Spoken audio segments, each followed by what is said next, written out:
environment, Tez. Welcome to the TezDown.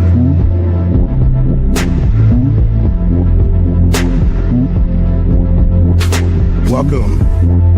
Environment, Tez.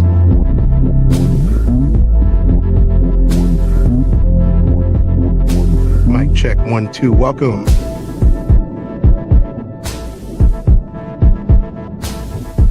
Welcome to the TezDown. Party time.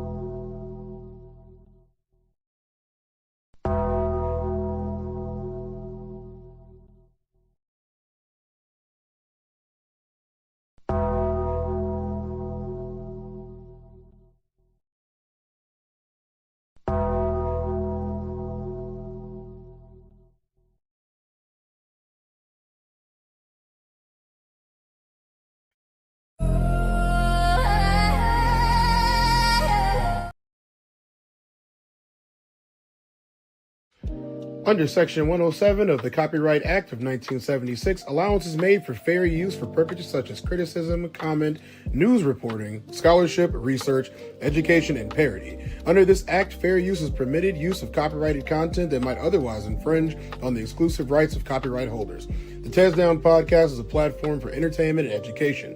Edutainment, a blend of education and entertainment, emphasizes content that informs while it entertains. The views expressed in this channel's commentary do not necessarily reflect or represent the views of the hosts, and may not always reflect the complete or verified accuracy of information presented. All content, including commentary, analysis, and discussion, falls within the legal parameters of fair use. We make no claims to ownership of any third-party content. This is the TezDown. Sports unscripted, culture unfiltered. Thank you for understanding.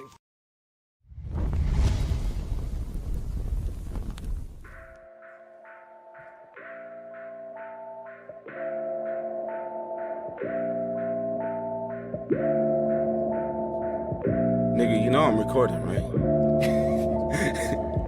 Yeah. Chicken and egg debates. 6 of us spread in a circle, getting this bread today. Sick in the head, letting this medicine take its effect. Now I'm settled in, dead in my zone. Everyone checking their phones. Hitting the door, repetitive jettison, skipping the steps, pebble to the second floor window, index this slate gleaming, my plate clean, wet paint don't graze me, it might stain your life, they paid the price, so I listen and take advice, they don't say it twice, grown folks, they don't like to repeat themselves, them gems, them stones to increase your wealth, peak game when it's given to you, young nigga, I'm a sucker for free shit, west side of my town when I'm riding, a free indictment if you sneaking and rhyming, can see it inside them, that bro found his try, the 30, the 20, the 10, and the 5, I've only touched down, where the fuck is my up, well bitches right here, cause enough been enough, and quiet as kept has been bubbling up, surfacing like a Vesuvius, magmar with a lava flow, from a $20 wage to a dominoes, in pursuit of the music shit, outside looking in feel it's ludicrous, and I'm inclined to agree, me and my spirit play hide and seek, eyes closed go to 33, soul searching and finding peace, or I'ma find a beat, and I might go private soon, follow me now, follow me now, I might go private soon. Whoa, better slow your scroll and follow now, cause I might go private soon. Find peace and quiet too. And we still recording, so real, don't start talking and shit, you know what I'm saying? I know you be back there taking Snapchats, nigga, so. Alright, hold on, we still one taking this shit, so let me try it, alright. Wave out of my mind from the top of the turnbuckle, jump off, leg drop on myself, the fight within, I'm like every wrestler, mixed with Eddie Murphy's Nutty Professor, Prodigal Son Part 2 getting written, Bible reloaded, I author that shit, trying to be big meat on my artist shit, cop the crib, what it cost for that bitch, I need receipts, I still can see my grandma picking up them pennies, tied with a side of good luck for them times I can see Abe Lincoln looking deep within me, tails is up, so I leave that puck for the next sucker, a lesson she's stressing out all money, good money, that's word to famous rappers and contracts that they stuck under, cause niggas be fucking up covenants, yeah, big locks and my niggas be cuffing it, yeah, got racks and I barely can stuff it, yeah, a bitch is with me then we fuck it, yeah, bitch I'm the realest you ever seen, and my new bitch she gon' come from the promised land, bedroom with vitamin D and some honey, man, land of the free and the brave and the money, man, 100 bands, I might go private soon. Oh, good morning, everybody. Welcome to the TezDown. That was My Face When You See My Face by Feel Yo Phil. Thank you, Phil, for letting us use your video. I appreciate that a lot. And I like to show love to the homies. You know what I'm saying? I appreciate y'all. What y'all got going on here today? I see Classic is in the building. What's up, Classic? How you doing today? We got Roxy. What's up, Roxy? It's bright and early in the morning. Joe Jet. What's up, Joe Jet? Listen, guys, this show is going to be an extensive show. Okay. I'm letting you guys know that right now. So, and I will say early that if any ladies want to come up and talk to me and tell me about your experiences, I would be more than grateful to drop the link for you on you coming in here and talking to me about today. So, I mean, I am a man and I've gotten a lot of questions. What's going on, man? What's up, McKinney? Good morning, man. How you doing? He said, no, I don't want it. Ignore what I said. I appreciate that, McKinnon. If any of the ladies want to come in today and give me your experiences, or any of the guys, if you want to come up and have a conversation, you can come up and have a conversation today. What's going on with my video? But I have no problem inviting one of you guys up to have a conversation with us about today. And we're gonna be hitting some heavy subjects. Today's show is called Women Don't Feel Safe. And it's going to be more on the serious note. I'm definitely going to need a lot of audience participation today because, I'm just a man, y'all. I was referring to fighting a man. I don't fight people with the fallopian tubes, okay? All right, I don't do that. So, I mean, like I said, every time they see me, I just want y'all to know it's a man, baby. I will be the first guy to say that I do not know how women feel. I don't know how you feel, and I do not know how to process, what your emotions and your experiences, because I've only lived as a man my entire life. So when we're listening to these things, we're going to listen to a lot of opinions of women. We're going to hear from some men. And I think that the best place to start today is, as you guys can see, it's holding men accountable. I think that's the first place we can start at today. And we're going to watch a little video. And I think everybody's ready for watching the video. So that's what we're going to do.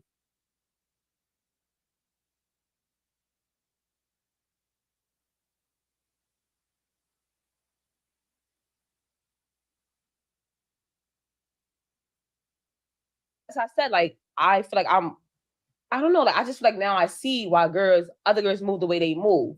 It's a little bit of learning, but again, when you say, well, now I'm gonna go into savage mode, but not savage. No, I'm just saying that is a bit unfair to the next guy who is gonna treat you. You know what I mean? See, and this is the problem I feel like too. I always give every guy a fair shot, like a fair chance, and I feel like what I'm saying now is that I can give you a fair shot, but once I ask the questions that I get the answers that I need, I gotta go off that and move how I move. Like it can't be I got hope and I got faith. Nigga said he ain't ready for a relationship. That mean this ain't happening. That's exactly what I'm gonna stay and hopefully we get together. Now we rocking out for a year and a half. I'm pissed. Yeah, no, that's exactly what it is. I just rocking out. You could give everybody a fair shot, but answer questions that you need answered. And I feel like that's what I'm saying now. Exactly, like I'm going into way more mature. I'm going into like, this is what I want. Okay, you're not cool with that. That's not what you want. Fine, you ain't the dude for me. Like, man. Listen, man, we don't talk about husband. We went from hubby material to sneaky link material. Like, you know what I'm saying? Like, listen, we get into this next topic. Make sure you hit that like button if y'all enjoying the conversation. Subscribe if y'all not subscribed already. Cop the merch. Yeah, we all got the merch today, man. Finally.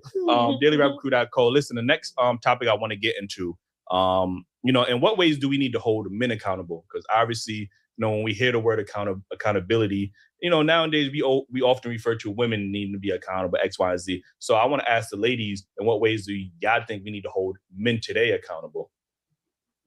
That's something that was one of the questions that I'm still thinking about. Because that was like an eye opener. I even had to ask some of my family members, and none of the females can answer that. That's crazy. But maybe he can. I got the most. I got the most complaints about men all the time. And I definitely think. No, because obviously. Okay, so I mean, immediately. What's up, Striker? How you doing? Immediately, we have the first roadblock. This is immediately the first roadblock, and I can't say that I haven't felt this way. I hear people say hold men accountable all the time. But the next question that I always have is how? what do you want me to do? I'm willing to do it, but what do you want me to do?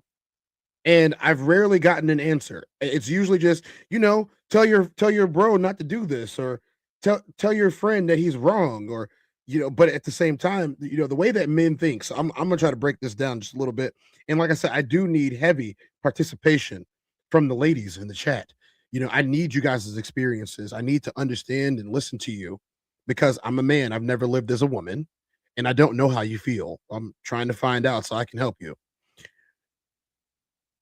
In this instance, when you say to a man, hold him accountable, and I'm thinking, what do you want me to do? Whoop him? Because if you want me to whoop him, you want me to take care of him, I don't mind. I don't mind walking him down when he deserves it. I have no problem walking him down when he deserves it. You know what I'm saying? Letting him know exactly what's going on here. I have no problem, especially if he's somebody that likes to put his hands on people like you, because we don't put our hands on women. I was referring to fighting a man. I don't fight people with the fallopian tubes, okay? So, this is the first question that they have, and I'm asking the same question. You want us to hold the men accountable? How? What do you want us to do? Like, lay it out for us. Yeah, we're thick. You know what I'm saying? We are thick, and we think linearly, and I'm not making any excuses about this, but I'm asking, what do you want us to do? Because most of us will do it. We're not doing it the right way, obviously, right? Because we're going back. So let us know what you think we should do.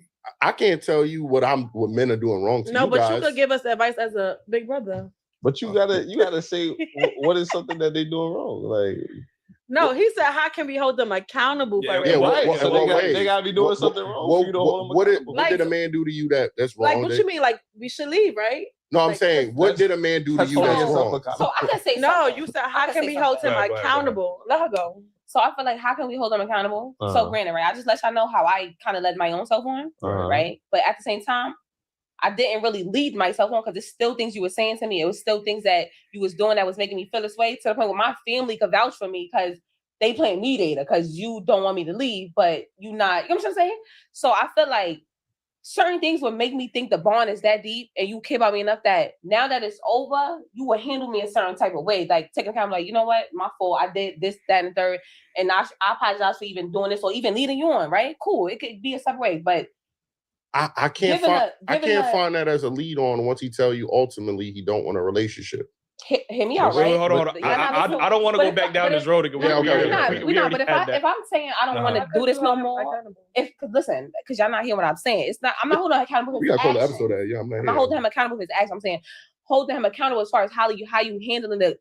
Because I feel like what people don't understand, sometimes you need a little closure. So if I know I ain't gonna fight. You can see when the girl's liking you. You know when you don't really one night with her, but you still stringing her along like a violin. Like, shorty, men, because she was saying men should stop talking to women because if they got feelings for them, if the woman got catch feelings, the man should stop getting the. It's not gonna happen. But she was saying that. What you were saying, you were saying that he was telling you that he wanna have a future with you. This is what I'm saying. Like I will be done. Like I'll be done. Like I don't want to fuck with you no more. I can't do this. This ain't it. And we will be on the phone with my cousin, and he's trying to give reasons how we can make this work, how we can make this better, how we can do this, that, and the third. In a relationship?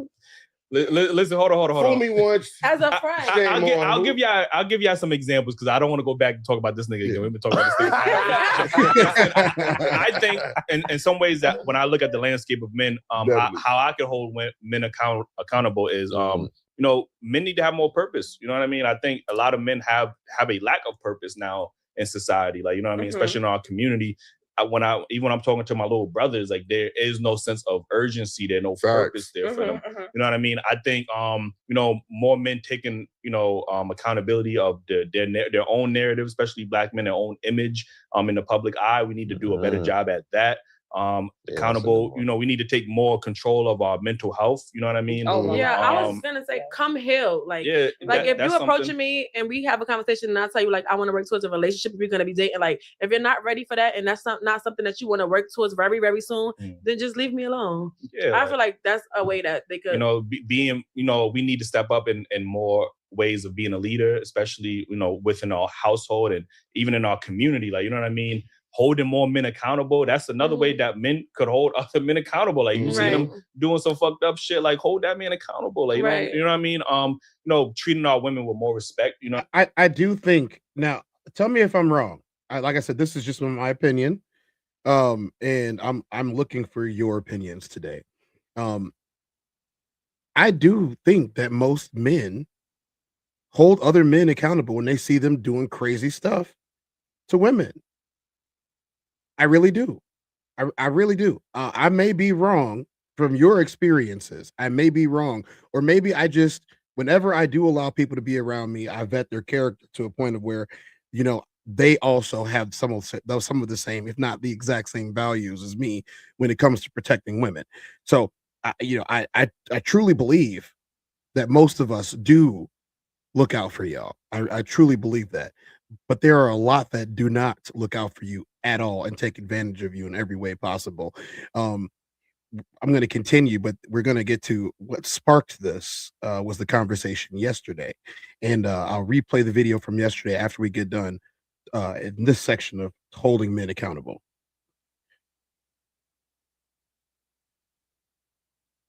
I mean, that's another way we can hold them. So again, I'm trying to give y'all this, so hopefully it jog because I feel like sometimes y'all could be out, like I'm not singing it out, but like for example, and like you see him doing some crazy stuff, and his girl, like he could lose his family because of that. I get what you're saying. Yeah, use an example. But like check him. I feel like men don't do that. Like they encouraging it, like they hype them up, like that's a bad bitch or whatever. Like he's doing something good. And I feel like men don't check their friends. Like even when it don't even have to be towards relationships. It could be like how they treat their mom. Like I just feel like a lot of men do not check their friends, even if it's like beef in the streets and they feel like, oh, I'm gonna go get the gun, I'm gonna go do this. Like you rather hold him down in jail and hear from him once in a while than to tell him like that's stupid. Like you're gonna fuck up your whole life by doing that. I feel like men don't hold their friends accountable. Right. I also have to disagree. I do feel like men hold their friends accountable. What type of men are y'all around? Now, I'm not saying that this is not the case for the majority of people that you might know, but I'm telling you, the people that I know are good people. We do hold each other accountable. We do say, hey, man, that was messed up. Don't do that no more. You're not going to be around, or just stop messing with them in general. Like, look, I'm going to tell y'all straight up. If I have a homie or a friend that do messed up stuff, I excommunicate him from my friendship group. I do try to look out for the girls that are around when they're around. I do try to look out for them. I try to give advice. But here's the number one thing, especially when it comes to male-female relationships, I will tell a woman straight up, hey, shorty, he is no good for you. You can go and like him if you want to, but I'm telling you right now, what I see and what you see are not the same things. You see something that you might think is aesthetically pleasing. You might like his swag, the way he looks, whatever. I'm telling you, he is a piece of crap. And to be honest, most of the time in this day and age, we can't even say that because you're going to feel like I'm trying to control you, or you think I want you, and I don't. So letting you know that right now, I don't want you. I'm just trying to look out for you. It's a very, very weird and thin line in between. Am I helping you, or do you think that I'm trying to mansplain things to you? So there has to be a clear way to get through and a clear way to help. I just think that we need a clearer way to help y'all. So y'all got to help us help you, if you know what I'm saying. Call us dense, call us dumb, whatever. Say we're not emotional. We don't have emotional intelligence. Say all of those things about us. And a lot of times it's probably true. But if we're telling you that we need your help to get something done, especially when it comes to protecting you, and you don't help us, how can we make it better? How can we hold somebody accountable when we're not sure what they did wrong? You guys should just know automatically. Well, I'm telling you that we don't. I'm telling you that we don't. I'm telling you we don't understand it. We don't know how you feel. We don't understand and to be honest, most of the time to us, it comes off as entitlement. But that's not what today is about. Today is about helping us help you. Because that's what I want to do. So let's go. Let's go through these comments before we continue. Okay, we got comments. Let's see what the comments are talking about. All right. I'm gonna read the comments, y'all. The comments do not necessarily reflect my thoughts, but I'm fair. I read opinions. I read comments. That's what I asked for. I did drop the link for anyone that would like to speak. You do not have to cam up if you come, but if you come up here playing with me, I have mods and they know what to do. I have mods and the mods know what to do up in here. You know what I'm saying? The mods don't play that, and I don't play it either. So we're not playing that game. Yeah, we're not playing that game at all. I got mods up in here. All right, let's go. We got something, McKinnon. What's up? What's up, Vic? What's going on, man? How you doing? We got T and J in the building. What's up, T and J? Nice to see you in here. Joe Jet with the first comment about the topic. Joe Jet says, in general, women don't have principles to hold men accountable. At best, they have virtues which come from the principal men. Women won't say, "Oh, society is." Women won't say, "Oh, society is bad. I'll become a monk." They'll dive in. I mean, I'm not sure, Joe Jet. I don't know. Maybe you guys can expound a little bit more on this. I can understand how that would be coming and how they would think that would be a patriarchal point of view from what I've heard and from the discussions that I've had with women. But like I said, a lot of us don't know. So women tell us. McKinnon says, I mean, it depends on what they're being held accountable for. And this is, I don't even have to read the rest of this just yet.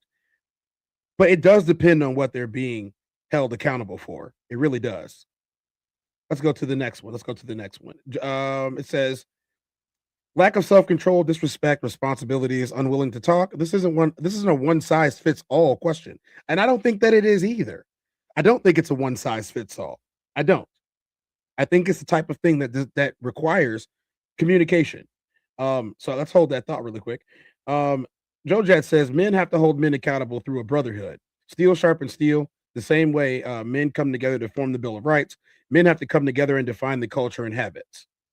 But what if they want to define the culture? What if the women want to define the culture and our habits? Is that a form of control, or is that them keeping themselves safe? This whole episode today is going to ask these questions. So you guys feel free to answer any of the questions that we've gone through at any point in time in the show, especially after the show where I can get to a lot of the comments, manually where I'm not running the show. Joe Jet says anything outside of defined culture needs to be shamed because steel sharpens steel. What's up, Jay Zilla? Nice to see you in the building. Classic said, what's up, Joe? Yeah, what down, Joe? What's up, Jay Zillian? McKinnon says, right, but moving people out of your life who no longer belong isn't holding him accountable. That's you holding yourself accountable, which is good. I'm just saying it's not the same thing. So this adds an interesting dynamic here. So if I move someone out of my life because they're not a good person and they're doing horrible things to people, what am I supposed to do to hold that guy accountable if kicking him out of my life isn't enough? Do I dox him on the internet? Do I show up to his house and challenge him to a boxing match on his front lawn? What used to happen is they used to chop people's parts off. Hands, lips, members, if you know what I'm saying. They used to do that when people acted out and acted up in society. We can't do that anymore. So how does that look in 2026 with all of the laws that are in place to stop us from rendering justice in a community? How do we do this? So this is not a condemnation of the idea. This is not a condemnation of the thought. And this is not a situation where I'm pointing down on it and saying, we can't do nothing. Nope. I'm asking, how? How? When I find out how, I will implement as best as possible because I don't want any women not feeling safe. I feel safe every day. I don't want y'all not feeling safe. I want y'all to feel the safety that I feel like I'm afforded. You know what I mean? What up, Classic? Oh, we got a guest in the building. If you're in the vehicle in driving, you will have to turn off your cam because it causes issues. Thank you. We got Roxy in the building. What's up, Roxy? You got some stuff to talk about with us. What's up? Hi, can you hear me okay? Yeah, I can hear you just fine. I would say one thing is holding men accountable, or for how men can hold other men accountable is, yes, calling other men on their crap, especially if they're your boys or even if they're mutual friends or anything like that. And it doesn't even have to be publicly shaming. It can just be like, hey, let me pull you aside real quick and just have a conversation with you. Another thing in a different dynamic is publicly, is if you see something going on, if you see something happening, if you see a girl getting hands put on her, grabbed,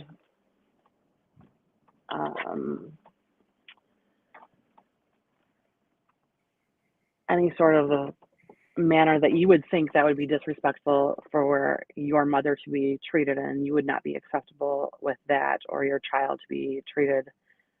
If you didn't think any of those things were acceptable, then maybe say something if you felt comfortable enough, or kind of just keep an eye out for her and see if things progress, because sometimes things do progress once they get home. And unfortunately, once those things get home, that's where hands get laid. Okay. So I'm only going to ask questions here, and I'm listening to you. You're not going to get interrupted at all. I'm going to ask these questions as best as my man brain can, and if you can answer them, I'll do my best. I'm also going to pose questions from the chat, and I'm going to read the first chat. Okay. Okay. The classic code says, if my friend is trying to cheat on his lady around me, first of all, I don't know what the woman is putting him through. I'm not saying anything. And he says, fix your picker. Is there a, so I'm asking straight up. I don't know the best way to ask this question. So, all the feminists that are out there, I have no point in trying to offend you today. I'm trying to make some real progress. So attacking me or attacking the guests or attacking anyone in the chat is probably not conducive to fixing problems. Let's try to fix some problems today. And this is the best way to get it done. Clean dialogue.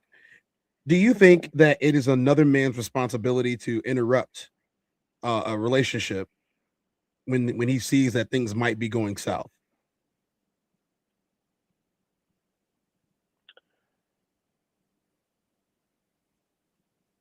No, not necessarily.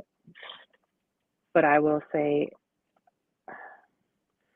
for myself, and this is just me personally, because I come from a background of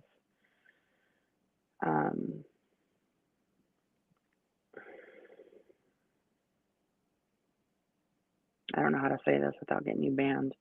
I'll just say DV. If you guys know what that means. The space knows.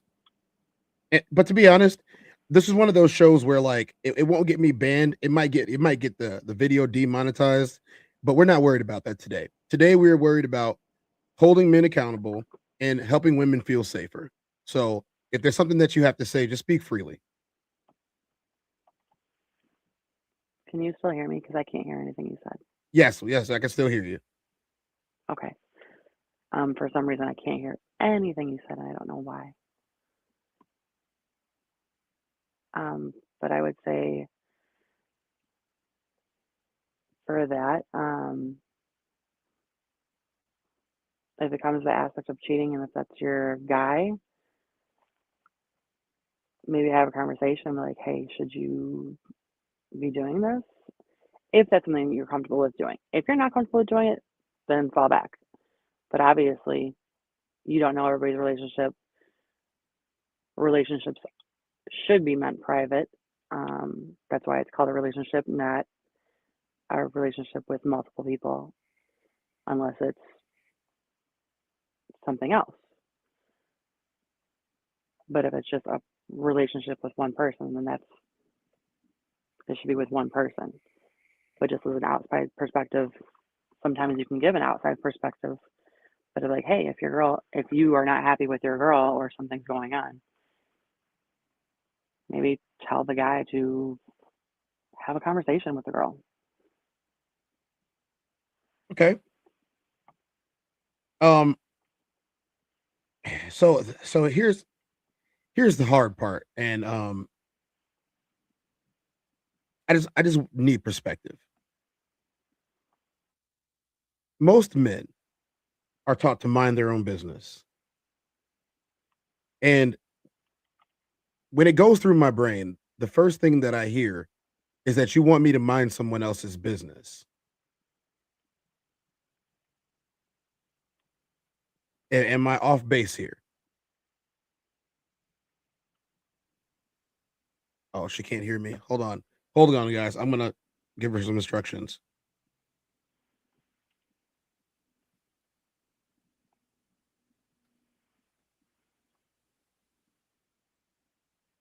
All right, when she gets back, then we'll re-ask the question. Let's see what the chat is thinking about. I got nothing from the chat just yet. While she's away, we'll watch the next video and then we'll move forward and continue talking. Because I got one in here.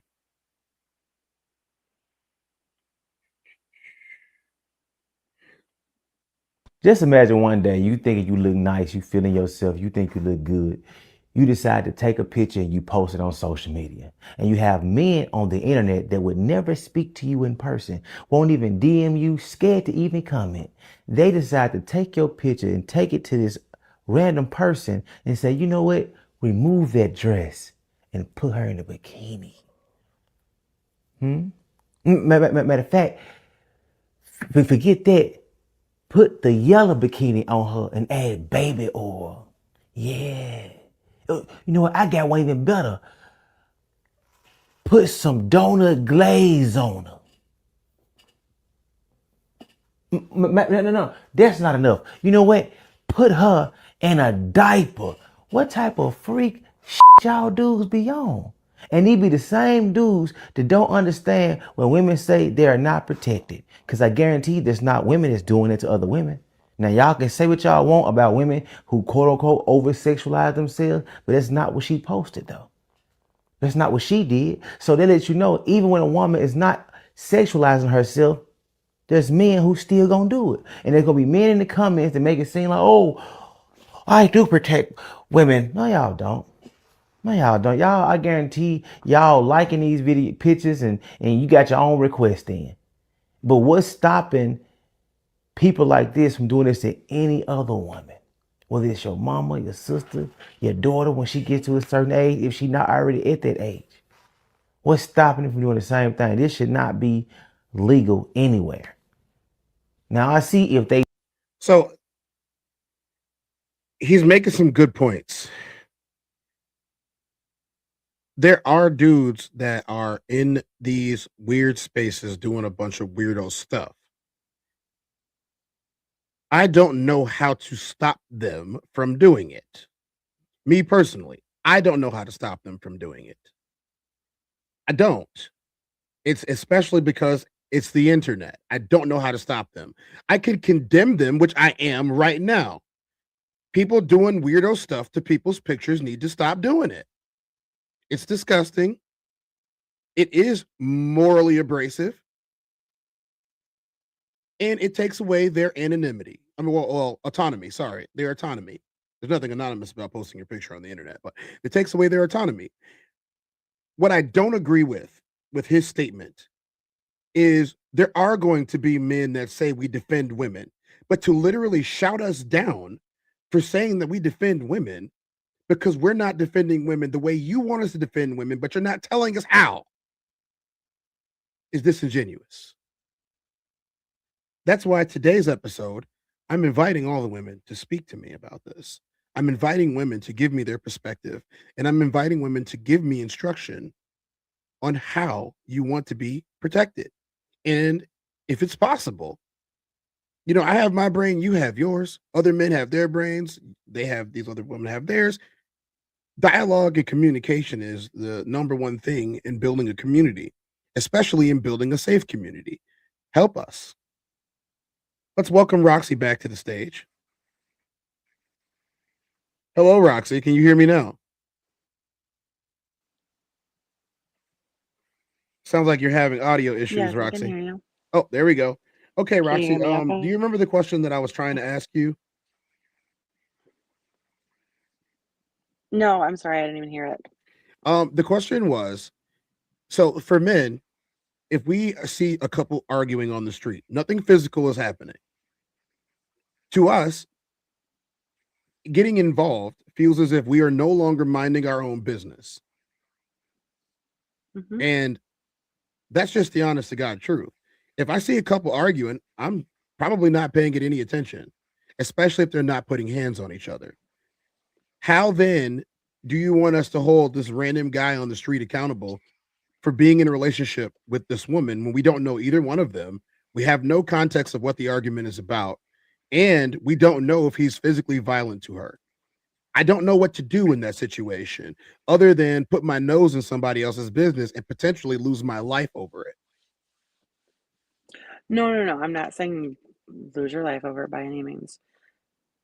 If it's something that you feel like, if it raises enough concern where possibly she has marks on her that you are visibly can see, like black eyes, marks on her forearms, marks on her neck, anything like that where you can actually visibly see with your own eyes.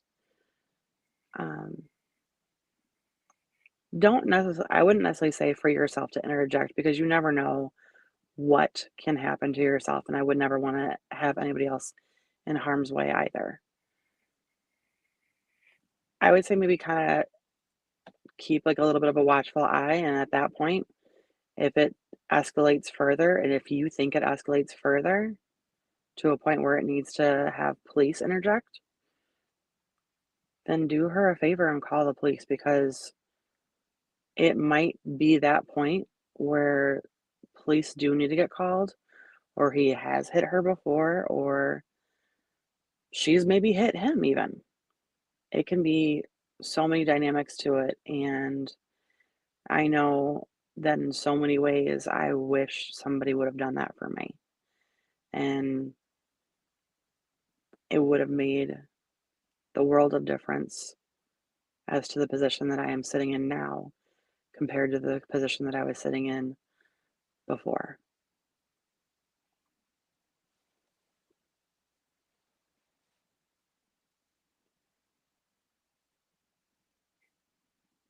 Okay.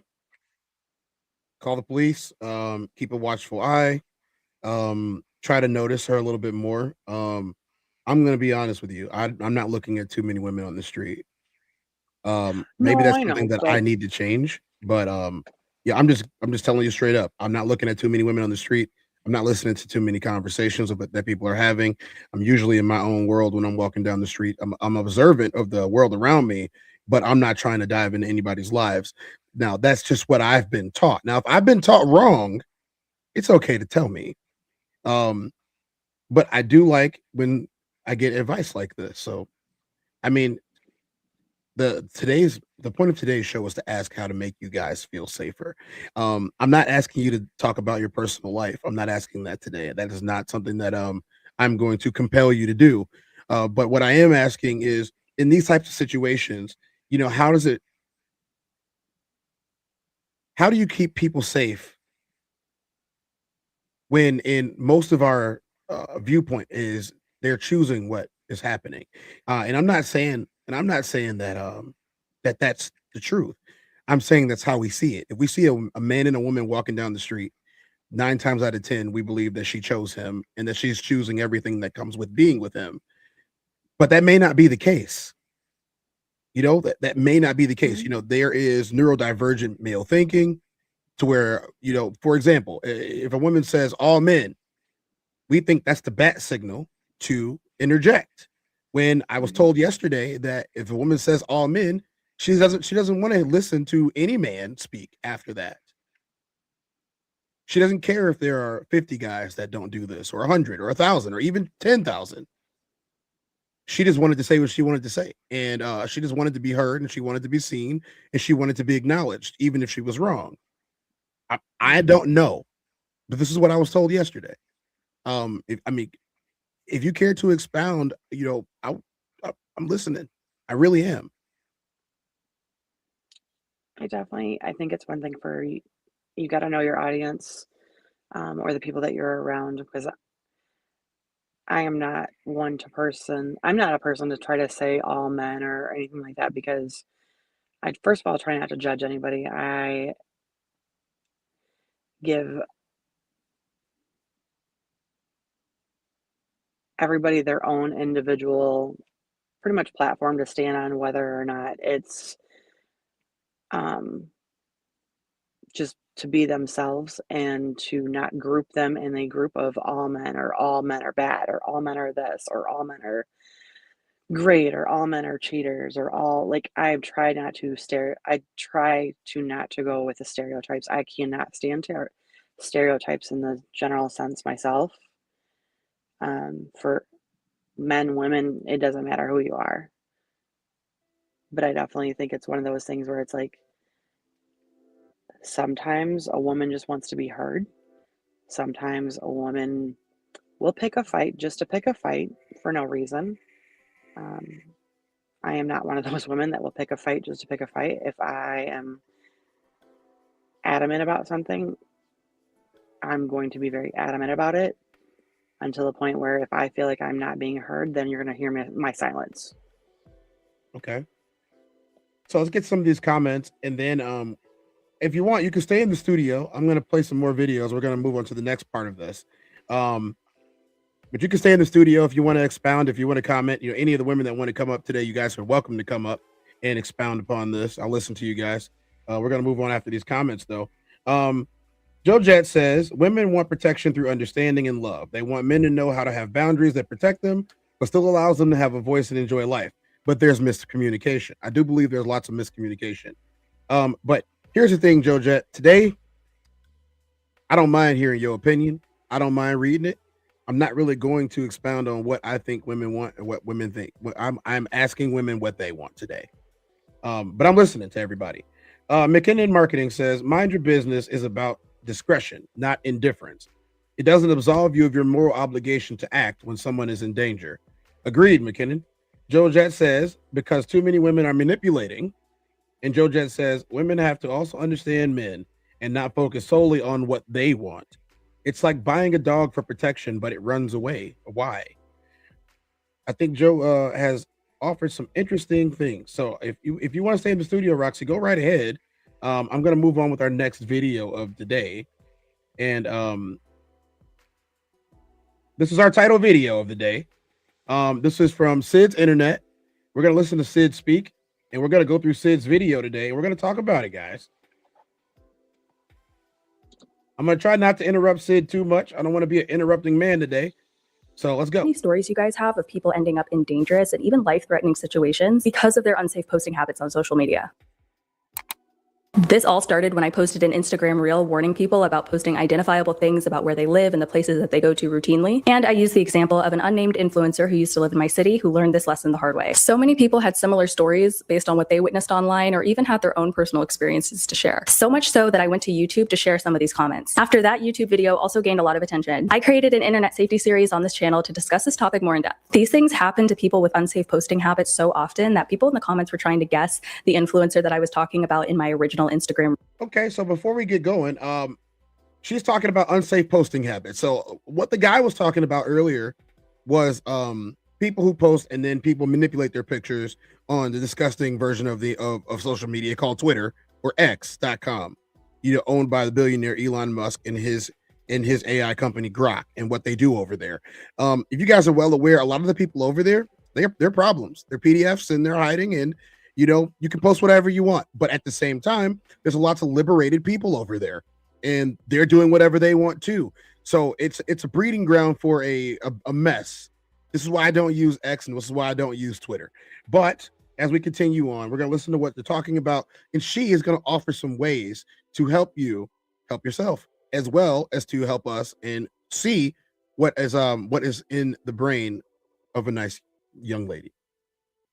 Real. Haley Bailey, best dressed, my fam. Nope, no one correctly guessed the influencer I was talking about. But this happens so often that these experiences are basically interchangeable among a lot of people. It doesn't matter if you're a content creator, a professional on LinkedIn, or just a person who has social media to keep up with friends and family. There are a lot of social media safety pitfalls that people make across all types of social media users that can lead to the same scary and dangerous situations. That's what today's video is all about. The common social media safety mistakes people make online and how you can avoid them. But first, I have a very relevant and exciting announcement. There are so many of you who want to post online for various reasons. It's disheartening to see how many people want to post online, express themselves creatively, and benefit from a social media presence, but feel nervous doing so because keeping themselves safe online feels daunting. But it really doesn't have to be at the end of the day. In my previous video on digital footprints, I asked you guys if you wanted me to create some digital resources to help you guys make staying safe online a seamless and easy part of the posting process. And the support was overwhelming. So I basically took all of last week to create 3 digital products bundled into one: a social media safety guide and 2 flowcharts. The social media safety guide is a comprehensive guide that allows you to keep safety in mind from start to finish. This guide is split into 3 major sections. The first section is for you to make your social media safety plan, which includes getting clear on your desired personal brand, which is basically what you want to be known for. The plan helps you get clear on your one or multiple purposes for having a presence online. The safety plan also allows you to reflect on the details you find necessary to share online in order to accomplish that purpose, and what personal details you plan to keep private. This section has prompts, examples, and it also has designated areas for you to document your reflections in order to make the different parts of this plan concrete and easy to revisit. The second section is a thorough guide of social media safety tips, and they're separated by the different types of social media users and account holders. I have tips that apply to everyone regardless of your purpose for being on social media. Many of them I'll be discussing more in depth in this video, but I also have safety tips in the guide that are specific to content creators and influencers, safety tips specific to professionals, and safety tips specific to personal social media users. The final section includes 2 flowcharts to review your content before posting and to audit any existing content you have. The first flowchart is the location flowchart, which allows you to check to make sure that your content doesn't expose your home address, routine locations, and current location. The second flowchart is the identity and brand flowchart to make sure your content doesn't expose any sensitive information and doesn't expose other details that you planned previously to keep private, including any content that could negatively impact you. It also gives you an opportunity to reflect on if your content aligns with your desired personal brand. For both flowcharts, you start at the starting point, answer each question based on what's in your video or photo, yes or no, and then follow the path to the next question and so on. Eventually, you will reach an endpoint that tells you your content is safe to post or do not post. It's been a long week, and I'm so happy and excited that I finished creating these tools for you guys. And for the first week that this video is uploaded to YouTube, I'm putting a discount on the social media safety guide. It's available from both the Stan Store link in the video description, but I'll also put the Stan Store link in a pinned comment. It doesn't matter if you're a content creator, a professional on LinkedIn, or a person who just posts online to keep up with your friends and family. There are so many social media safety pitfalls that people make across all types of social media users. The first is not getting clear before creating a social media presence on what you are okay with sharing and what you need to keep private. This creates a lot of issues because there may be some details that you need to share in order to accomplish your purpose for being on social media, but being strategic about the details that aren't necessary to share can really help you stay safe. The less information you share online, the less breadcrumbs others have to uncover your sensitive information. A more general example is if you want to make entertaining and inspiring vlogs, what parts of your routine and what parts of your life aren't necessary to share? One thing I can think of is the kind of car you drive. Showing your car isn't necessary to creating engaging vlogs of your life, but others knowing what kind of car you drive is a significant breadcrumb to confirming your whereabouts in conjunction with other pieces of information about you. Some details and certain pieces of information may not seem important, but can really be the thing that keeps someone from putting 2 and 2 together and making 4. So being clear on the details that are off limits or safe to post is totally necessary. The safety plan section of the social media safety guide can help you do that. The next big mistake is posting identifiable things about where you live and the places that you go to routinely. There are a lot of people who post on social media that post so many identifiable things so often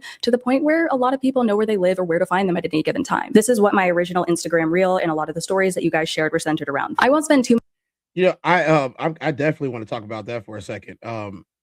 You see, what you post, where you post it at, are very important things. Now, here's the double standard here, and I'm going to say it out loud. When we talked about the video of the guy that was talking about the people who are making people smother themselves in gravy, one of the main things that I said was that they don't need to be on Twitter. They don't need to be on X. They don't need to be in places where they're not safe. I would hazard a guess here that the first thought in my man brain is, if I'm not safe somewhere, I'm not going. I don't have a right to be somewhere that I'm not safe. I'm just not going to go. Now, that's the way I think. I'm not telling you to think that way. I'm telling you that's how I think.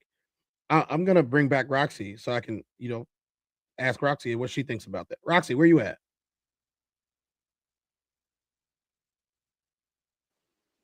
Hello. Hi, Roxy. Roxy, so I have a question. This is,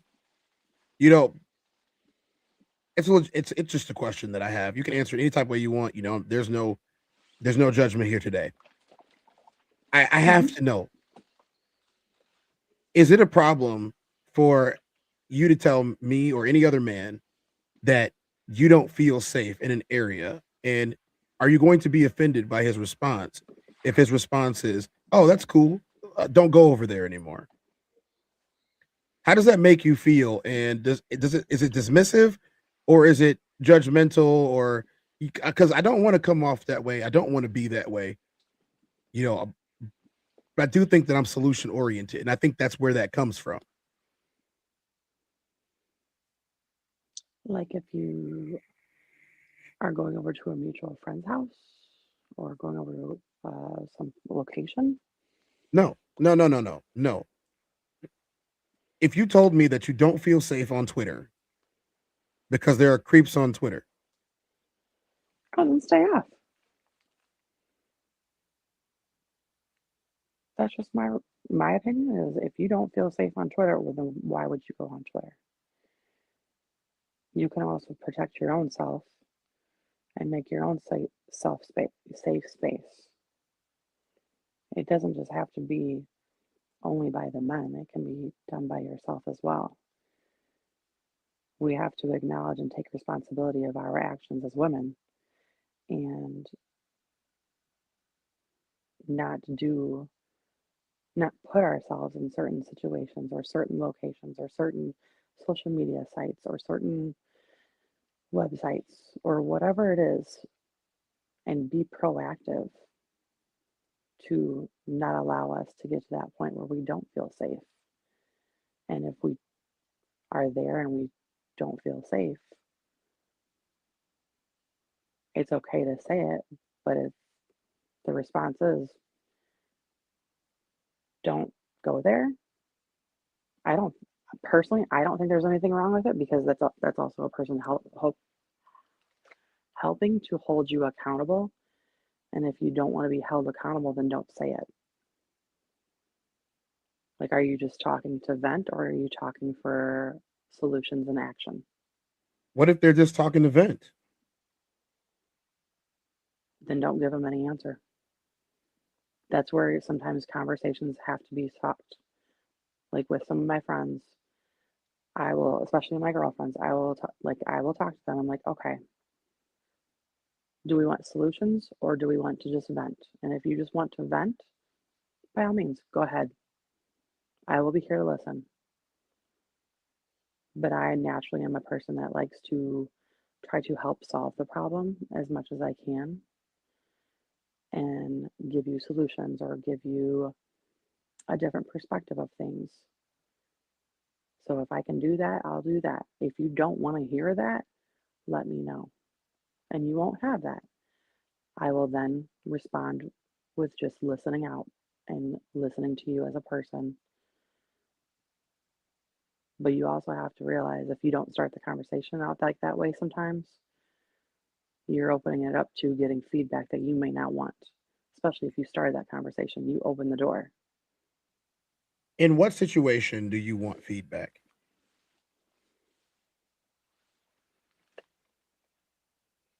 Every time I open my mouth, I want feedback. If I'm doing something that I shouldn't be doing and I'm saying something about it, or if you've heard me talk about it previously in the past, call me out on it. If I will respect a person more if I can trust and know that they're going to be real with me and count me out and call me out on it, as opposed to just not saying anything at all and just let me watch me just step into things that I shouldn't have done, or put myself in positions that I shouldn't have been in, or locations that I shouldn't have been in. Doesn't that violate your right to do what you want to do? I'm going to do what I want to in the first place. But if you're showing that you still care and that you have heard me and you're taking what I've said into consideration, that you are also being concerned with like, hey, you sure you should be doing that? I don't think there's anything wrong with that. Especially if it's one of those conversations where it's been opened up by me saying something about it. Okay. But I'm not typical. I'm not your typical female. I don't think that I am. I never thought that I was. And I will take constructive criticism sometimes a lot easier than some others.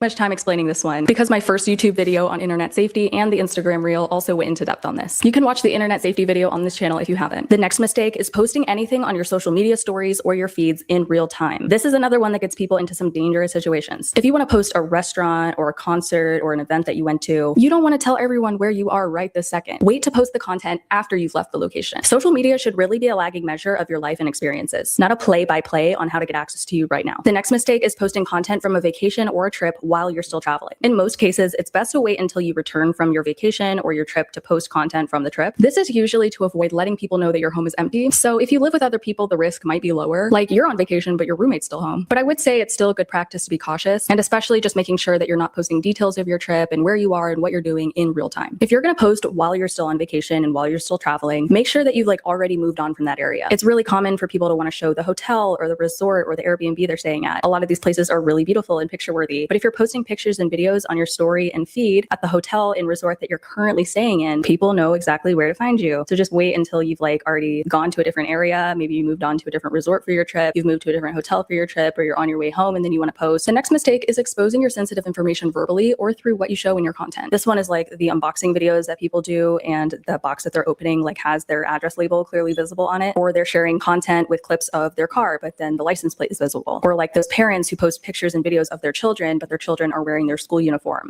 the name and the emblem just right here. Sometimes people also forget that they're not talking to their best friend. If you're subscribed to this channel, you can be my friend if you want to, but the reality is I'm talking to a camera, and that footage is going up on the internet for everyone I don't know to see. Many people on social media verbally reveal sensitive information about themselves, maybe by revealing very specific details about the neighborhood or the area where they live, and sometimes outright naming those places. Just keep things general. You're not talking to one of your little friends. The next mistake is oversharing personal information or TMI online without having a clear purpose and without understanding the implications of doing so.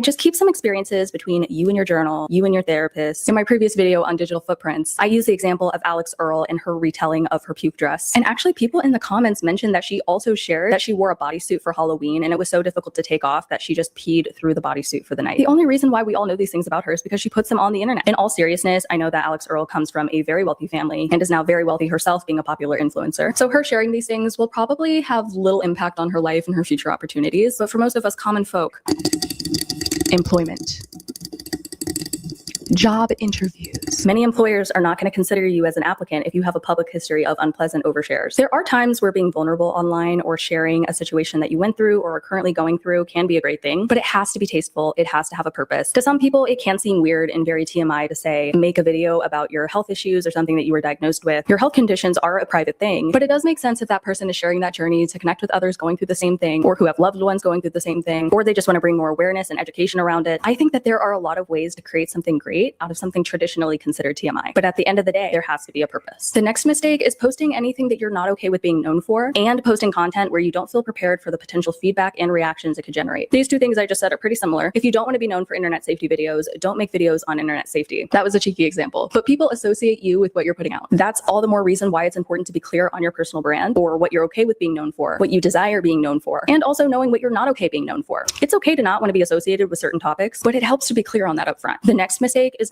I think that is a big one, and not being associated with certain topics is a mega point here. If there's something that I don't want to talk about, I generally don't talk about it. If there's something that I don't want to happen, I just simply avoid it. Since I still have Roxy here, I'm going to pick Roxy's brain a little bit about this. Roxy, is that the case?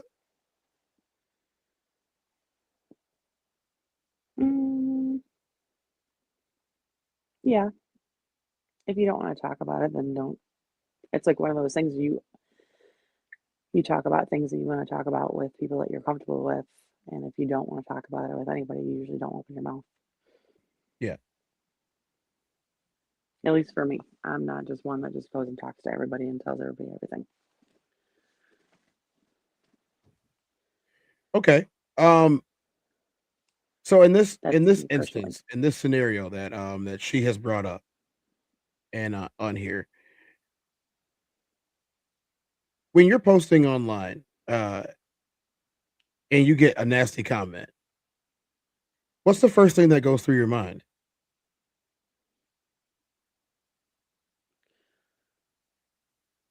Well, for one thing, I don't post anything online. The only time I comment or do anything online is here on YouTube and is in the chat. But whenever I used to post online years ago, the first thing I thought was, do I really care what they think? And if I don't, then okay. If I do, should I change anything about it? Because once it's kind of one of those things like, once it's on the internet, it's on the internet for good. You usually don't come off. So that's just my mentality. But I'm not a person that usually gets online and posts online and gets on social media or anything like that. Like, I'm a very private person. Would you say that being more private is better to avoid these type of situations? Mm-hmm. I do. So I mean, I'm gonna say it. People in. Go right ahead. Sorry, my bad. You invite people in that you don't know or that do know you, and you invite their opinions in sometimes whenever you post things online. And whether that's not what you wanted to do or meant to do, that is exactly what is going to happen. So you better have some thick skin to deal with it or not.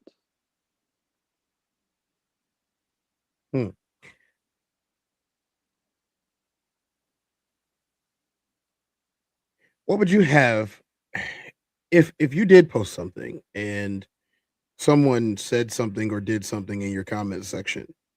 What would you think that would be my responsibility to do about it?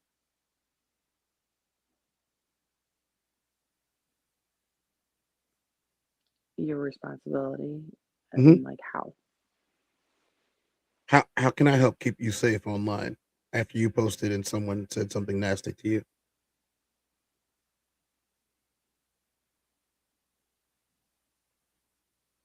Just saying it's pretty much disrespectful or reporting it. So I can report it, but I mean, how can I hold them accountable?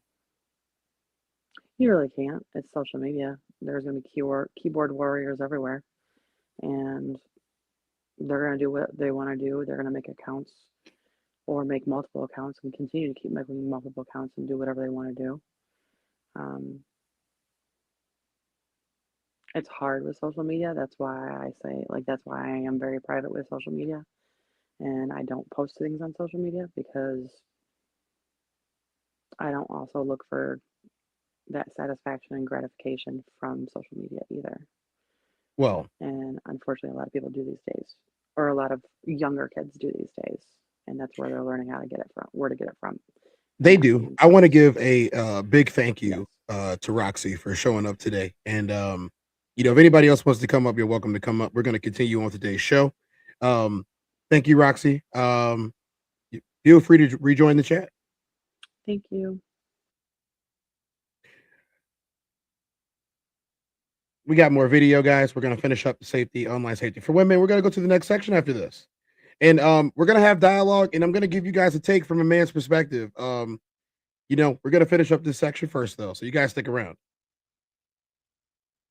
not reviewing your content before posting it. Reviewing your content for safety before posting it allows you to watch your content and keep safety top of mind, thinking about things like, do I reveal anything I deemed as private? Is this exposing too much, or does this expose any sensitive information? Having a bunch of different things to watch for only up in your mind makes it more likely that you're going to miss something. The 2 flowcharts in the social media safety guide can help you with that and make it a fairly quick and consistent part of your posting process. And that's because you're checking for the same things in the same way every time. It's not just all up here. And the last social media safety mistake is not auditing your content on a regular basis. This is very similar to reviewing your content before posting it, except that you're reviewing the content that you've already posted again. It's really important to go back periodically through the content you've already posted and review it again. Having some distance and time from content you made in the past can actually be really helpful because it allows you to look at your content with fresh eyes. Also, let's say that you posted something a year ago. You checked it for safety, it was fine, but you review that piece of content a year later and you realize that your comfortability with sharing certain details have changed. Just go back and delete it. Reviewing your content that's already out there can help you catch some bigger things too if you did miss anything previously. Again, if you want to get your copy of the social media safety guide, including the 2 flowcharts, the Stan Store link is listed in this video's description, and I also put it in the pinned comment. The guide's going to be discounted for the entire first week that this video is live, so make sure to get yours. So, ladies, if you want to learn more about online safety and how to help us help you or help you help yourself, this is one of the ways that she has recommended that you do so. I did want to have, you know, an online safety meeting today, because I thought that it would be great. This is Sid's Internet. She makes all types of videos for online safety for women, and also how we can help you and stick up for you and make sure that we hold other people accountable for the nasty things that they say and do to you. But we are moving on to our next section of the day. We're going to hear some more from women. This is another one. Let's reload it. How about that?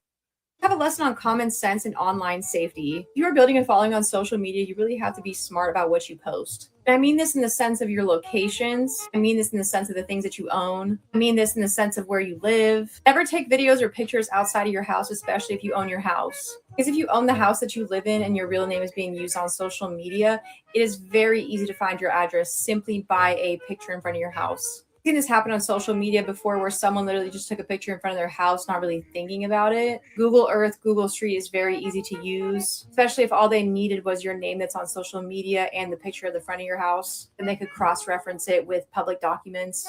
Not safe. If you are a woman, especially, you need to be more careful. Flexing online, showing money, showing expensive things that you own is fucking stupid. I learned a lot of these things from the club specifically because when you work at the club, you shouldn't be showing off anything that you're getting. I learned at the club that you will get fucking robbed. People don't give a fuck. Even people that you thought were your friends will fucking rob you. I heard many stories from girls at my club who literally got robbed by their best friends. Tens of thousands of dollars stolen, hundreds of thousands. Because you literally can't trust anyone. If you can't trust the girls at the club, you especially shouldn't trust people on the fucking internet. Flexing online as a woman is actually really fucking dangerous. I'm not really materialistic in that fucking sense. If you don't live in some sort of safe neighborhood and then you're flexing online, that is really fucking dangerous. Not only is it dangerous, it's also just fucking stupid. You have to remember online, people don't fucking care. If people find out where you live, if you're telling people online that you have luxury bags, jewelry, etc., then that is a recipe for fucking disaster. Women are easy targets. Someone as big as Kim Kardashian was also robbed. And unfortunately had to learn the fucking hard way. But even posting your locations when you do have nice things on you, jewelry, handbags, is also dangerous as a woman. This is especially true if you're trying to build a social media following. It's best to post locations after you leave the said location. But in general, flexing online isn't safe for women. Have a lesson on common sense and online safety. If you are building a following on social media, you really have to be smart about what you post. And I mean this in the sense of your locations. I mean this in the sense of the things that you own. I mean this in the sense of where you live. Never take videos or pictures outside of your house, especially if you own your house. Because if you own the house that you live in and your real name is being used on social media, it is very easy to find your address simply by a picture in front. So she made a lot of valid points here. And let's talk about these points for a little bit. You know, one of the main things that I talk about with people all the time, male or female, is what you're posting online and who has access to it. Those are really big deals, people. If you're out here posting your addresses or where you're at when you're there, using the Snapchat filter that shows you exactly where you're at. It's only 8 p.m. and you're posting exactly where you're at. People are, you got a crazy following in public profiles. Like, some of the followings that I've seen from women online are ridiculous. I'm like, man, she got 85,000 followers. She works at Walgreens. And I'm not saying that working at Walgreens is a downgrade or not important or anything like that. I'm just saying she's got 85,000 followers. And out of those 85,000 followers, she's getting 20 to 30,000 views on a story that she posts. That's not safe. That's not safe at all. A lot of the guys that I know say they won't even date women that have followings that massive. And the reason why, it has a lot to do with the safety, accountability, the distractions that too many voices are posing. Like, this isn't a nuanced conversation, guys. The internet's not a safe place. I don't give you guys all of my information. I don't tell you guys where I'm at, when I'm there, how long I'm going to be there, who was with me. Yesterday I was asked a question online by one of the awesome followers that we have here, and he asked me about college, and I didn't want to tell him about college because there's plenty of people who I went to school with that have plenty of pictures from then that are tagged, and they are going to be like, oh, well, he just doxed all of us. I'm not doing that. Your safety is important to me, both female and male. It's just on one side. Most guys, I feel like y'all can take care of yourselves. I really do. Women, y'all might want some help from us to help you take care of yourself against these guys. And I have zero problems with that. Just help me out on how to do it better. That's all I'm asking. I think that's all most of us are asking. And if it makes sense, it makes sense. If it doesn't make sense, we'll listen anyway.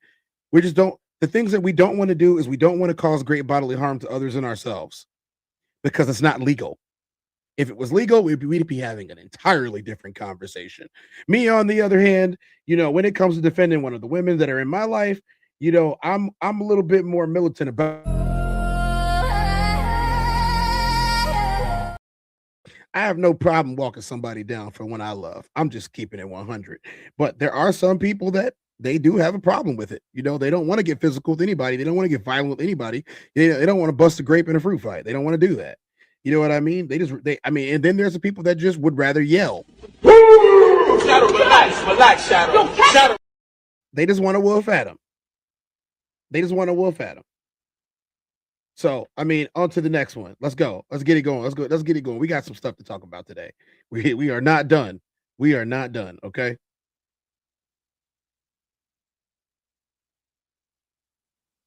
I'm genuinely curious if women out there feel safe to be online, to share their thoughts like authentically, whether you're a content creator or you're just a regular person trying to live life.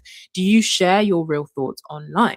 Because a study came out recently that showed that women are feeling unsafe on social media, which I can definitely understand. Around 61% of women don't feel safe online. I think it was around 46% of women have received online abuse at one point in their life. It might be time to bounce. I'll be your plug for the next spot. If you're looking for a new platform where you can come as you are, as a woman, to loads of other emotionally intelligent women who are just looking for community, find friends, journal. It's very Tumblr-esque, a dash of Reddit, but without the incels or the problematic behavior.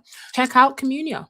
You can journal, you can find friends, you can ask advice, you can just come as you are. It's very, very intentional space. So if you're looking for that, try Communia. I'm genuinely curious if women out there feel safe to be online, to share their thoughts authentically, whether you're a content creator or you're just a regular person trying to live life. Do you share your real thoughts online? Because a study came out recently that showed that women are feeling unsafe on social media, which I can definitely understand. Around 61% of women don't feel safe online. I think it was around 46% of women have received online abuse at one point in their life. It might be time to bounce. I'll be your plug for the next spot. If you're looking for a new platform where you can come as you are, as a woman, to loads of other emotionally intelligent women who are just looking for community, find friends, journal. It's very Tumblr-esque, a dash of Reddit, but without the incels or the problematic behavior. Check out Communia. You can journal, you can find friends, you can ask advice, you can just come as you are. It's very, very intentional space. So if you're looking for that, try Communia. Okay, guys, this is the rough part. This is the rough part. I'm gonna need a dash of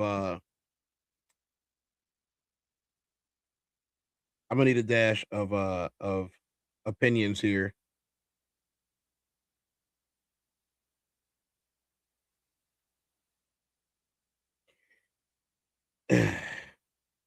Okay, so I'm reading some of these that I'm getting inside, my other Black Mirror that's sitting in front of me right now, and it would be very disingenuous of me to ignore the comments here.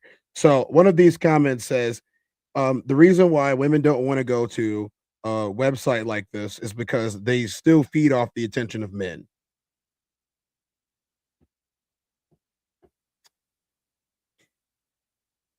Well, you guys are in the comments section. Y'all can fight it out about that. You know what I mean?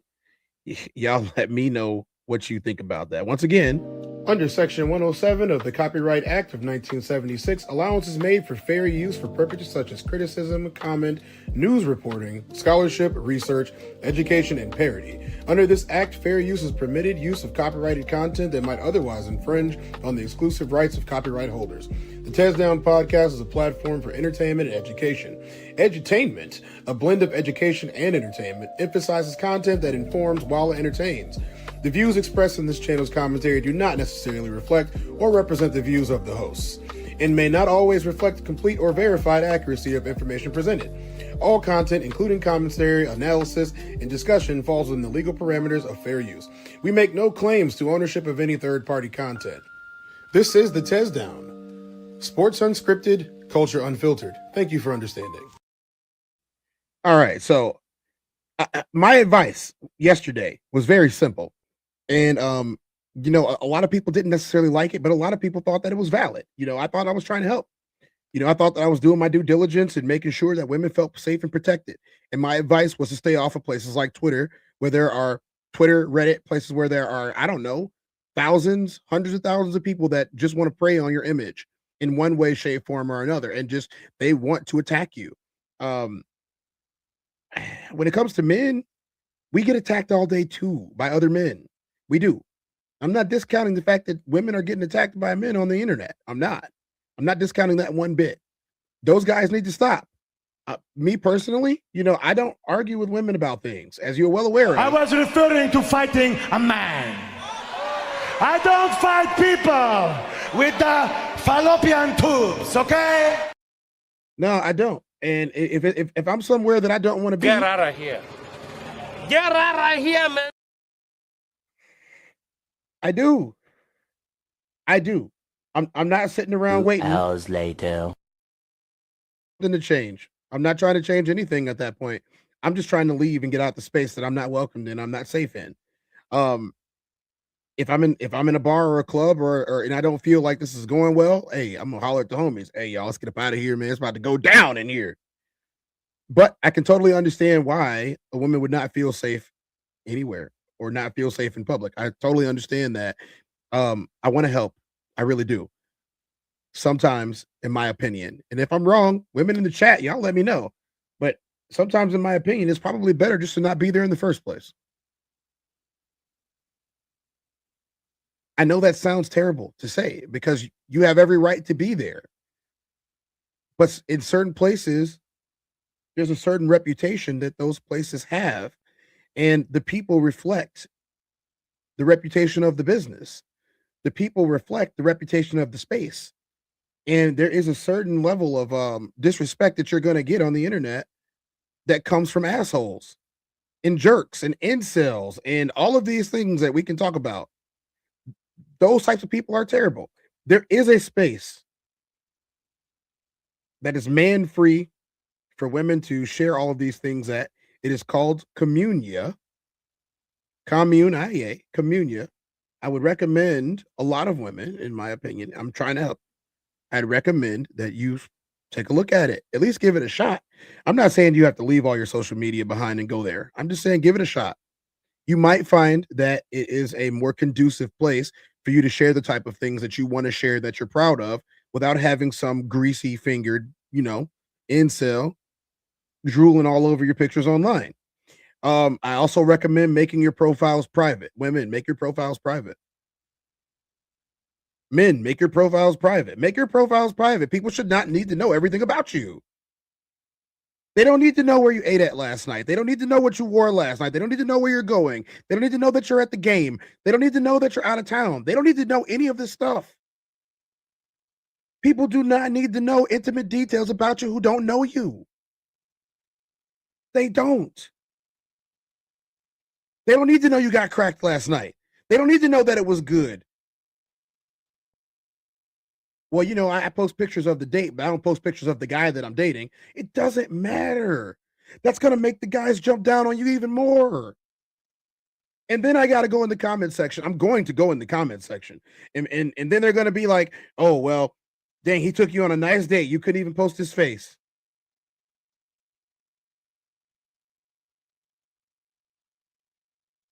That's what it sounds like to us. I'm not being obtuse here. I'm telling you what it sounds like to us. We have no problem helping you. I have no problem helping you. But you have to also help yourself. Please do not put yourself in danger just so I will save you. There's a video that I want to show. Let's see if I can find it. And this is what I'm talking about. I'm not talking about you simply existing. I am talking about people who put themselves in danger just so someone else will save them. I'm not saying that happens to everybody. I'm just saying that it's a thing and that it's happened.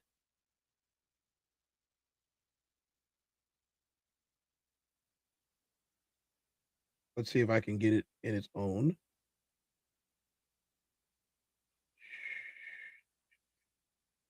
Nope. Let's see if I can get it by itself. Let's try to do that.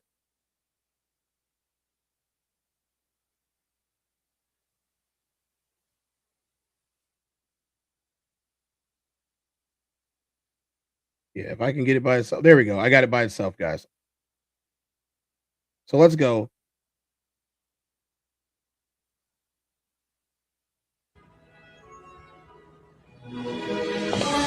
Mary Jane!